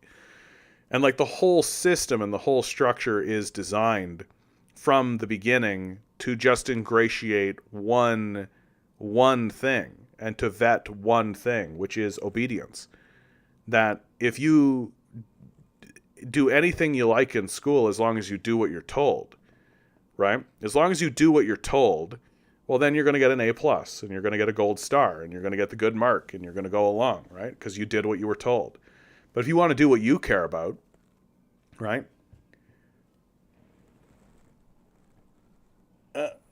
Live is telling me that it's going to shut down. Oh, well. If the TikTok goes away, so be it. Hope you are all well in TikTok land. Oh, man. I am so fucking tired, you guys. I'm tired. I'm tired of the system of capital. I'm tired of the absurdity that we live in. And I'm physically tired. Like, the capitalists want us working until we die. And that's the long and short of it. Like, and very recently they've started going after our retirement, right? They're literally trying to convince us that like, retiring at 65, oh, that's way too soon. You should be working until you're 70. You should be working until you're 80, right? Like you should work until the moment you die and you collapse. Like, this is what they're trying to convince us of now. I don't know why anybody is tolerating any of this. I don't know why people are going to work. I don't know why any of this is happening, right? Like, there's a little part of me that's just like, I kind of just want to become like a roving minstrel and just leave and just wander Canada. Like, if I'm gonna die anyway, I might as well die on my own terms. I might as well die out on the street of exposure. Like, why are we, what are we even building here? What are we even doing here? What are we even accomplishing? What are we achieving? And the answer is fucking nothing. Like, nothing. Like, it's gotten to be bleak.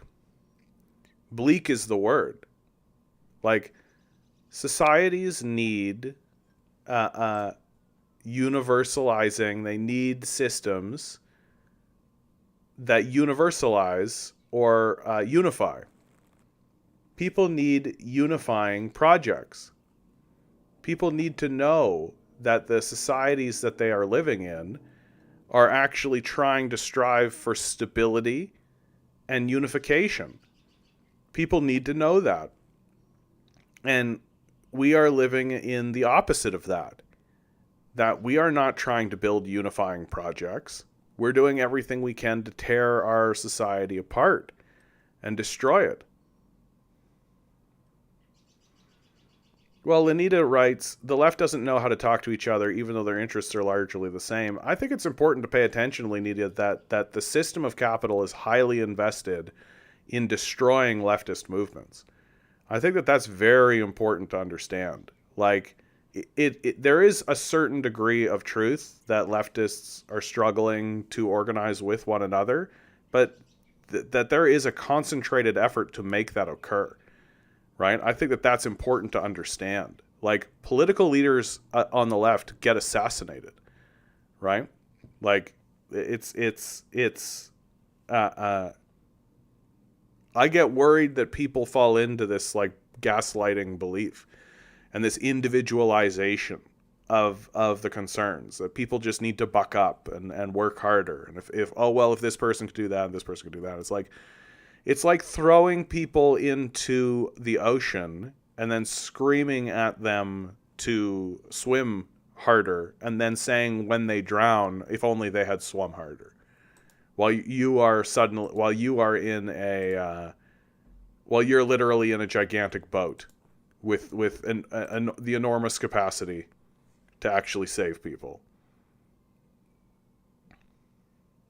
Yeah, it's hard when you have so many people still taking the social democracy bait. I mean, I do think that those people are well-meaning. Like, people want to believe... Again, I think this flows into bargaining. People want to believe that the system of electoralism will respond. They want to believe that it's going to respond. They want to... It's just going to take another... If we can get another 100,000 people... Vote blue no matter who. We'll push them to the left, right? We just need more people. If we got 1 million people, if we got 100 million people, if we got all of these people and everybody votes hard and we all write letters and tell you what our concerns are and all of this, and nobody wants to believe what is actually true, which is that the system of electoralism is currently dead. That the people who are in power don't care about your letter writing campaigns. They might respond to it and be like, yeah, we'll see what we can do about that. Oh, yeah, I really do genuinely care about what the people of Nebraska think. Like, they'll tell you whatever they need to tell you, right? But they don't give a shit. They don't care. They don't care if you have a protest. They don't care if you're walking around. They don't care if you're marching, right?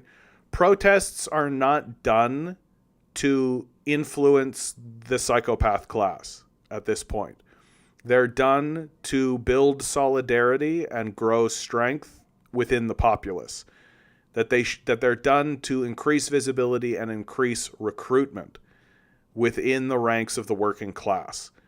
That the system of electoralism in capitalism has already failed, and it's not going to get any better. And so you have all these really well-meaning people who keep saying, like, oh, well, we should build a social democracy. It's like, literally the only way social democracy ever works and has ever worked is if you have the legitimate threat of revolution underneath it. That's how you ended up with your social democracies. You didn't end up with social democracies because all the people went, we should vote for social democracy, man. And social democracy man gets in and goes, we should do social democracy. And everybody just goes, yes, social democracy, good, yes, we voted for this, excellent, right? You end up with social democracy because capitalists are faced with the choice of concessions or revolution, and they choose concessions. But if you don't have the threat of revolution, then they're not going to give you concessions. It's just a 1 + 1 = 2 equation. Yeah. Meanwhile, American Democrats would rather lose an election than give people health care. Exactly. Because they operate for the system of capital. They exist for the benefit of the system of capital. They're not interested in you. Like, they would rather lose that election. Like, they're well rewarded for losing those elections. This is something that's not well understood in the public. Democrats, liberals, conservatives, Republicans, NDP, all these guys, they're well rewarded for losing elections, right? Like Justin Trudeau is going to be extremely well rewarded for losing this election. When he finally leaves office, the capitalist class will say, good work, Justin. You did the thing that we wanted you to do, which was to make sure that power stays within the hands of the capitalist class. And now the ball has passed off to your partner, your ally, the conservatives, and their job is to continue maintaining the system of capital, right? Until finally the populace gets tired of them and they'll pass it back to some other liberal. And meanwhile, Justin Trudeau will sit on the board of directors for like Lavalan or something and pull in a 6-figure salary for showing up once a year and saying, I think it's important for us to be together. And that'll be all he says, and he'll get $1 million. Right? So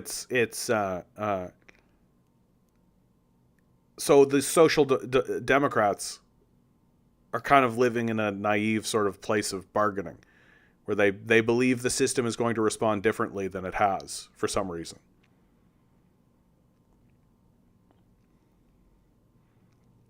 Juanita writes, there's that saying, never expect the people in power are going to vote themselves out of their wealth. Yeah, or something like that. Yeah. Mikhail writes, have I ever heard of anacyclosis? All right, Mikhail, you're a longtime viewer. Let's do it. What is anacyclosis? Let's go to the Anacyclosis Institute. The theory of anacyclosis represents the culmination of ancient Greek political thought on the evolution of political communities.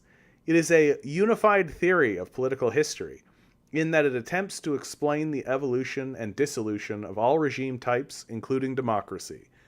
The theory is most clearly and succinctly expressed in the writings of the historian Polybius, although many aspects of the theory were described by earlier thinkers such as Plato and Aristotle. Recognized by Machiavelli for its explanatory power, Polybius's model was studied by the founding fathers of the United States and profoundly influenced their vision of the republic they were founding. Well, this is kind of fun. This is kind of democracy, oligarchy, monarchy, tyranny, aristocracy, oligarchy, democracy, anacyclosis, and it goes in a little cycle.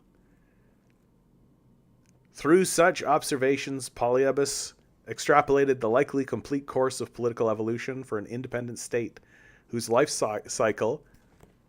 Oh, connecting to my live. So live is done.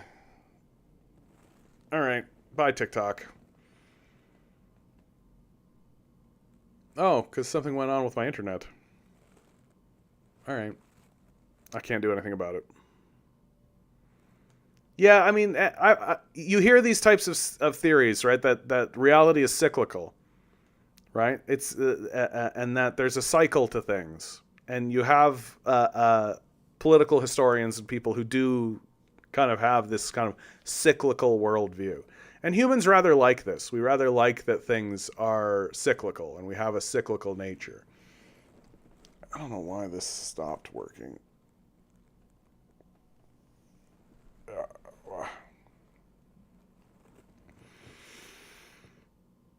sounds like they're literally trying to create the end of history. I mean, if you are living in capitalism, their argument is that this is the end of history, right? Like that's their actual argument, that we are living in the end of history, right? So it's uh, uh, so like if you believe that you live in the end of history, if you believe that capitalism is it and you can't go anywhere, well, then you are dying evolutionarily. McHale writes, the West, with the advent of Christianity, developed more of a beginning, middle, end as opposed to the ancient reality as a cycle worldview. Yeah, I don't know how much I buy into this idea.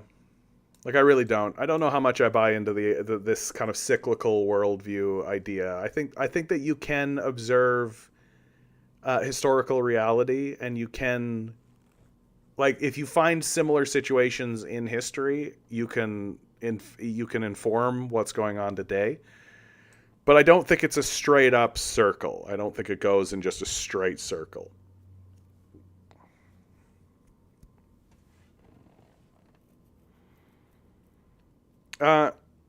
Sweetleaf on Twitch says something interesting that I think is really worth talking about. Rich people being rich isn't a problem unless it impoverishes you.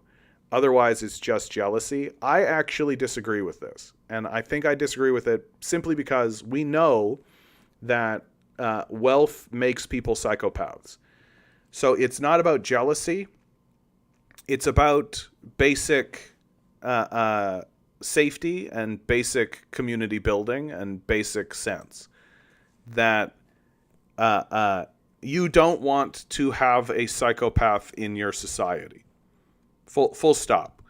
You want exactly 0 psychopaths in your society. It is not jealousy to say a psychopath is dangerous and will do psychopathic things, and that we should not permit those people freedom to exist in our society. It is not a jealousy position to say we need to keep ourselves safe from these obvious overt psychopaths. That the jealousy line that comes out of the wealthy is gaslighting. It's the way a psychopath defends himself from accusation, by turning it back on you and blaming you of something, right? And saying, yo, you're just jealous, or you're envious, or you have this, and how hard have you worked at this, and all this kind of stuff. They flip it back on you to make you defend yourself and make you seem like you're the crazy one, when they're literally a psychopath. And they're a psychopath because they have wealth. Like, every single time we've studied this issue, that's the conclusion. And I base my opinions on evidence. So you don't want rich people in your society, not because they're going to, not because we're jealous of them, right? But because of the threat of what they can do to you, and their willingness to do it because they're psychopaths. So you want exactly 0 rich people in your society because you want exactly 0 psychopaths in your society. Sweetleaf writes, my cousin got wealthy from starting a plumbing company. Is he part of the psychopathic death cult? Like, I don't understand why people do this. I'm literally talking about people who have billions of dollars. Like, your cousin is never going to have $1 billion. It's just never going to happen that way. But if we do talk about it, well, how did he get his wealth? He got his wealth because he hired a bunch of people and underpaid them for the job that they were doing. And he took the wealth that they were generating and he kept it for himself. Right? That's what he did. And, like, you can call him a job creator so you can feel good about it or whatever, right? And like,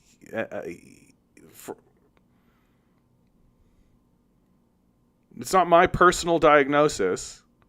It is, we've got studies from the University of California, like literally every single time the issue has been studied, right?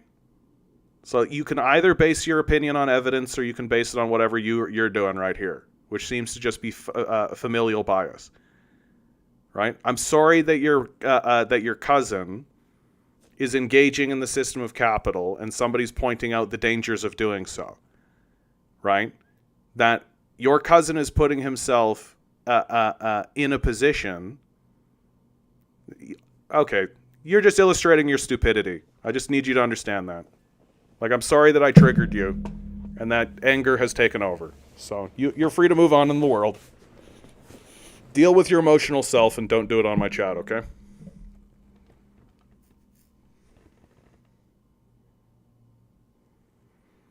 That's that dim-wittedness I talk about.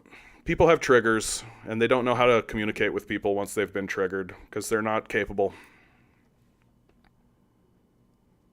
Yeah, there's also this, says Haley. Or he could absolve himself by paying people proportionally to their contributions. Yeah, he could have a workers' co-op, right? He could be part of a community of people instead of exploiting them for their labor, right?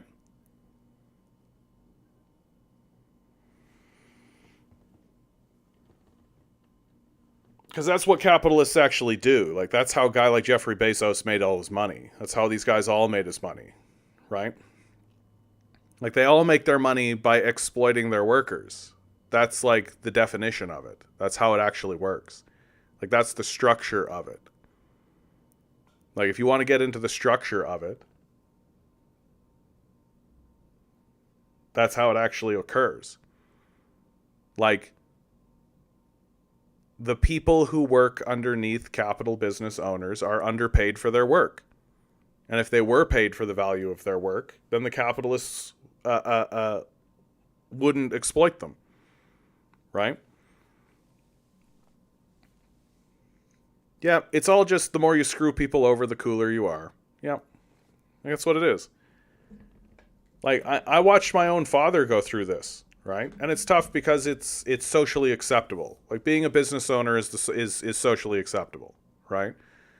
And so capital business owners look at themselves as job creators. Look at themselves as people who are have a good one, Jib Jabby.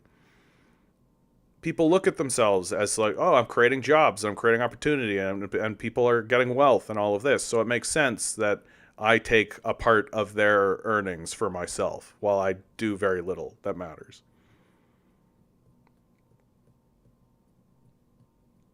Nah, I don't know if I'm going to continue talking to you, Sweetleaf. I think that you've just been triggered. I just don't think you're capable of talking about it rationally anymore.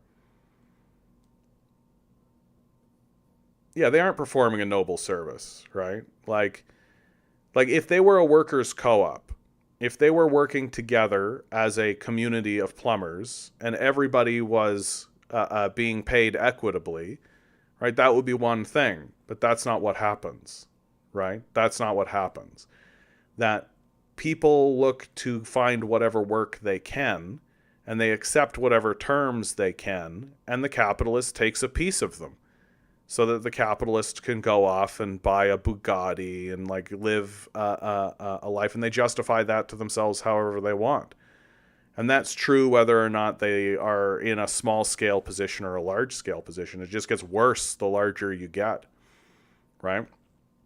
Like, I remember I worked for somebody in the funeral industry, no less, right? I worked for somebody in the funeral home industry who straight up was driving around in this like just gigantic, massive truck, right? That he didn't need. And he literally was just like this big, massive status symbol. And he was constantly taking his family on vacations.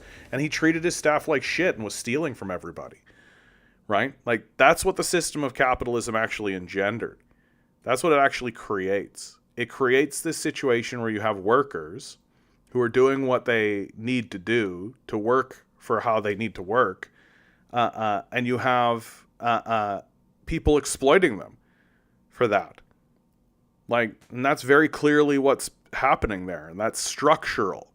And that's what's very important to understand, that it's not about a person's personality, right? Like, maybe you do have a capitalist who's like donating to charities and he's trying to do the best that he can. He's trying to do the best by everybody around him and all of this. Well, the system is what is exploitative. The system is what is exploiting people. The system is what's generating psychopaths, right? It doesn't boil down to one person, right? It's extraordinarily reductive way of thinking about how this is going.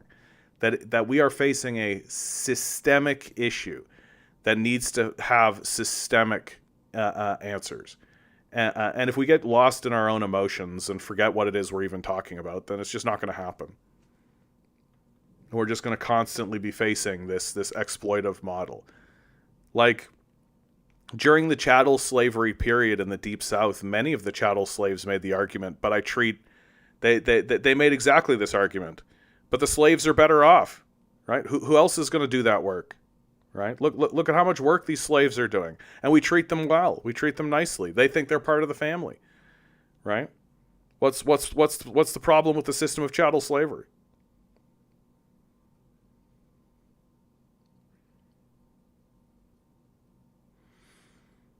Well, with that, guys, I think.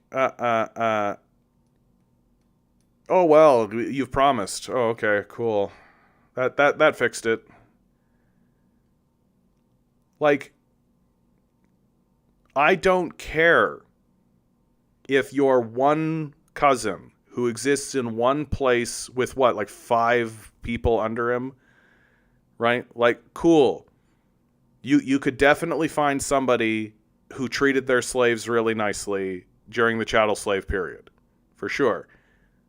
You are missing what I am saying because you have disconnected rationally from the subject. Your emotions have taken over and you're not actually hearing what's being said. It's a system that just because your cousin is nice doesn't mean that the system is nice or that there are nice people in the system. And in fact, most people who are operating in the system as the exploitive class are not nice. Maybe they're all smiley, but they'll throw people into the streets and watch them go homeless. They'll watch people starve. And just because you have your cousin who's a nice guy doesn't change a goddamn thing. We're talking about a system and a systemic issue. Yeah, you just don't understand the subject, and I think I'm good. I think I'm going to close this one down. I'm quite tired. 15 minutes early.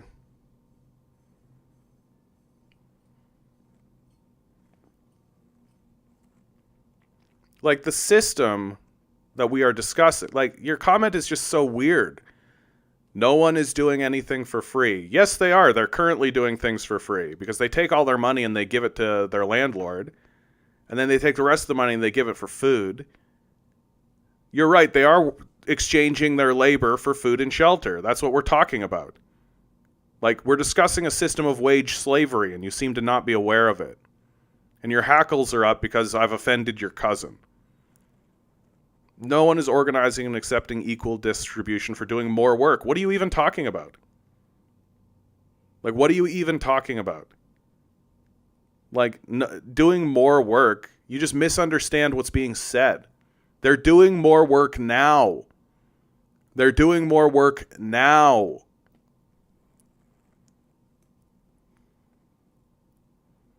Well, well, then why are you defending him, my man? What an odd conversation. What an odd conversation. Yeah, ignorance is bliss. All right, I'm calling this one, guys. And just a reminder to everybody, I'm not streaming tomorrow. Always remember, each and every one of you is a quantum being walking around in quantum energy. The billionaires are spending hundreds of billions of dollars in the hopes you'll never realize it. You'll just stay the good little commodity they need you to be. Rebel. Revolt. Repent. Good luck. We're going to need it.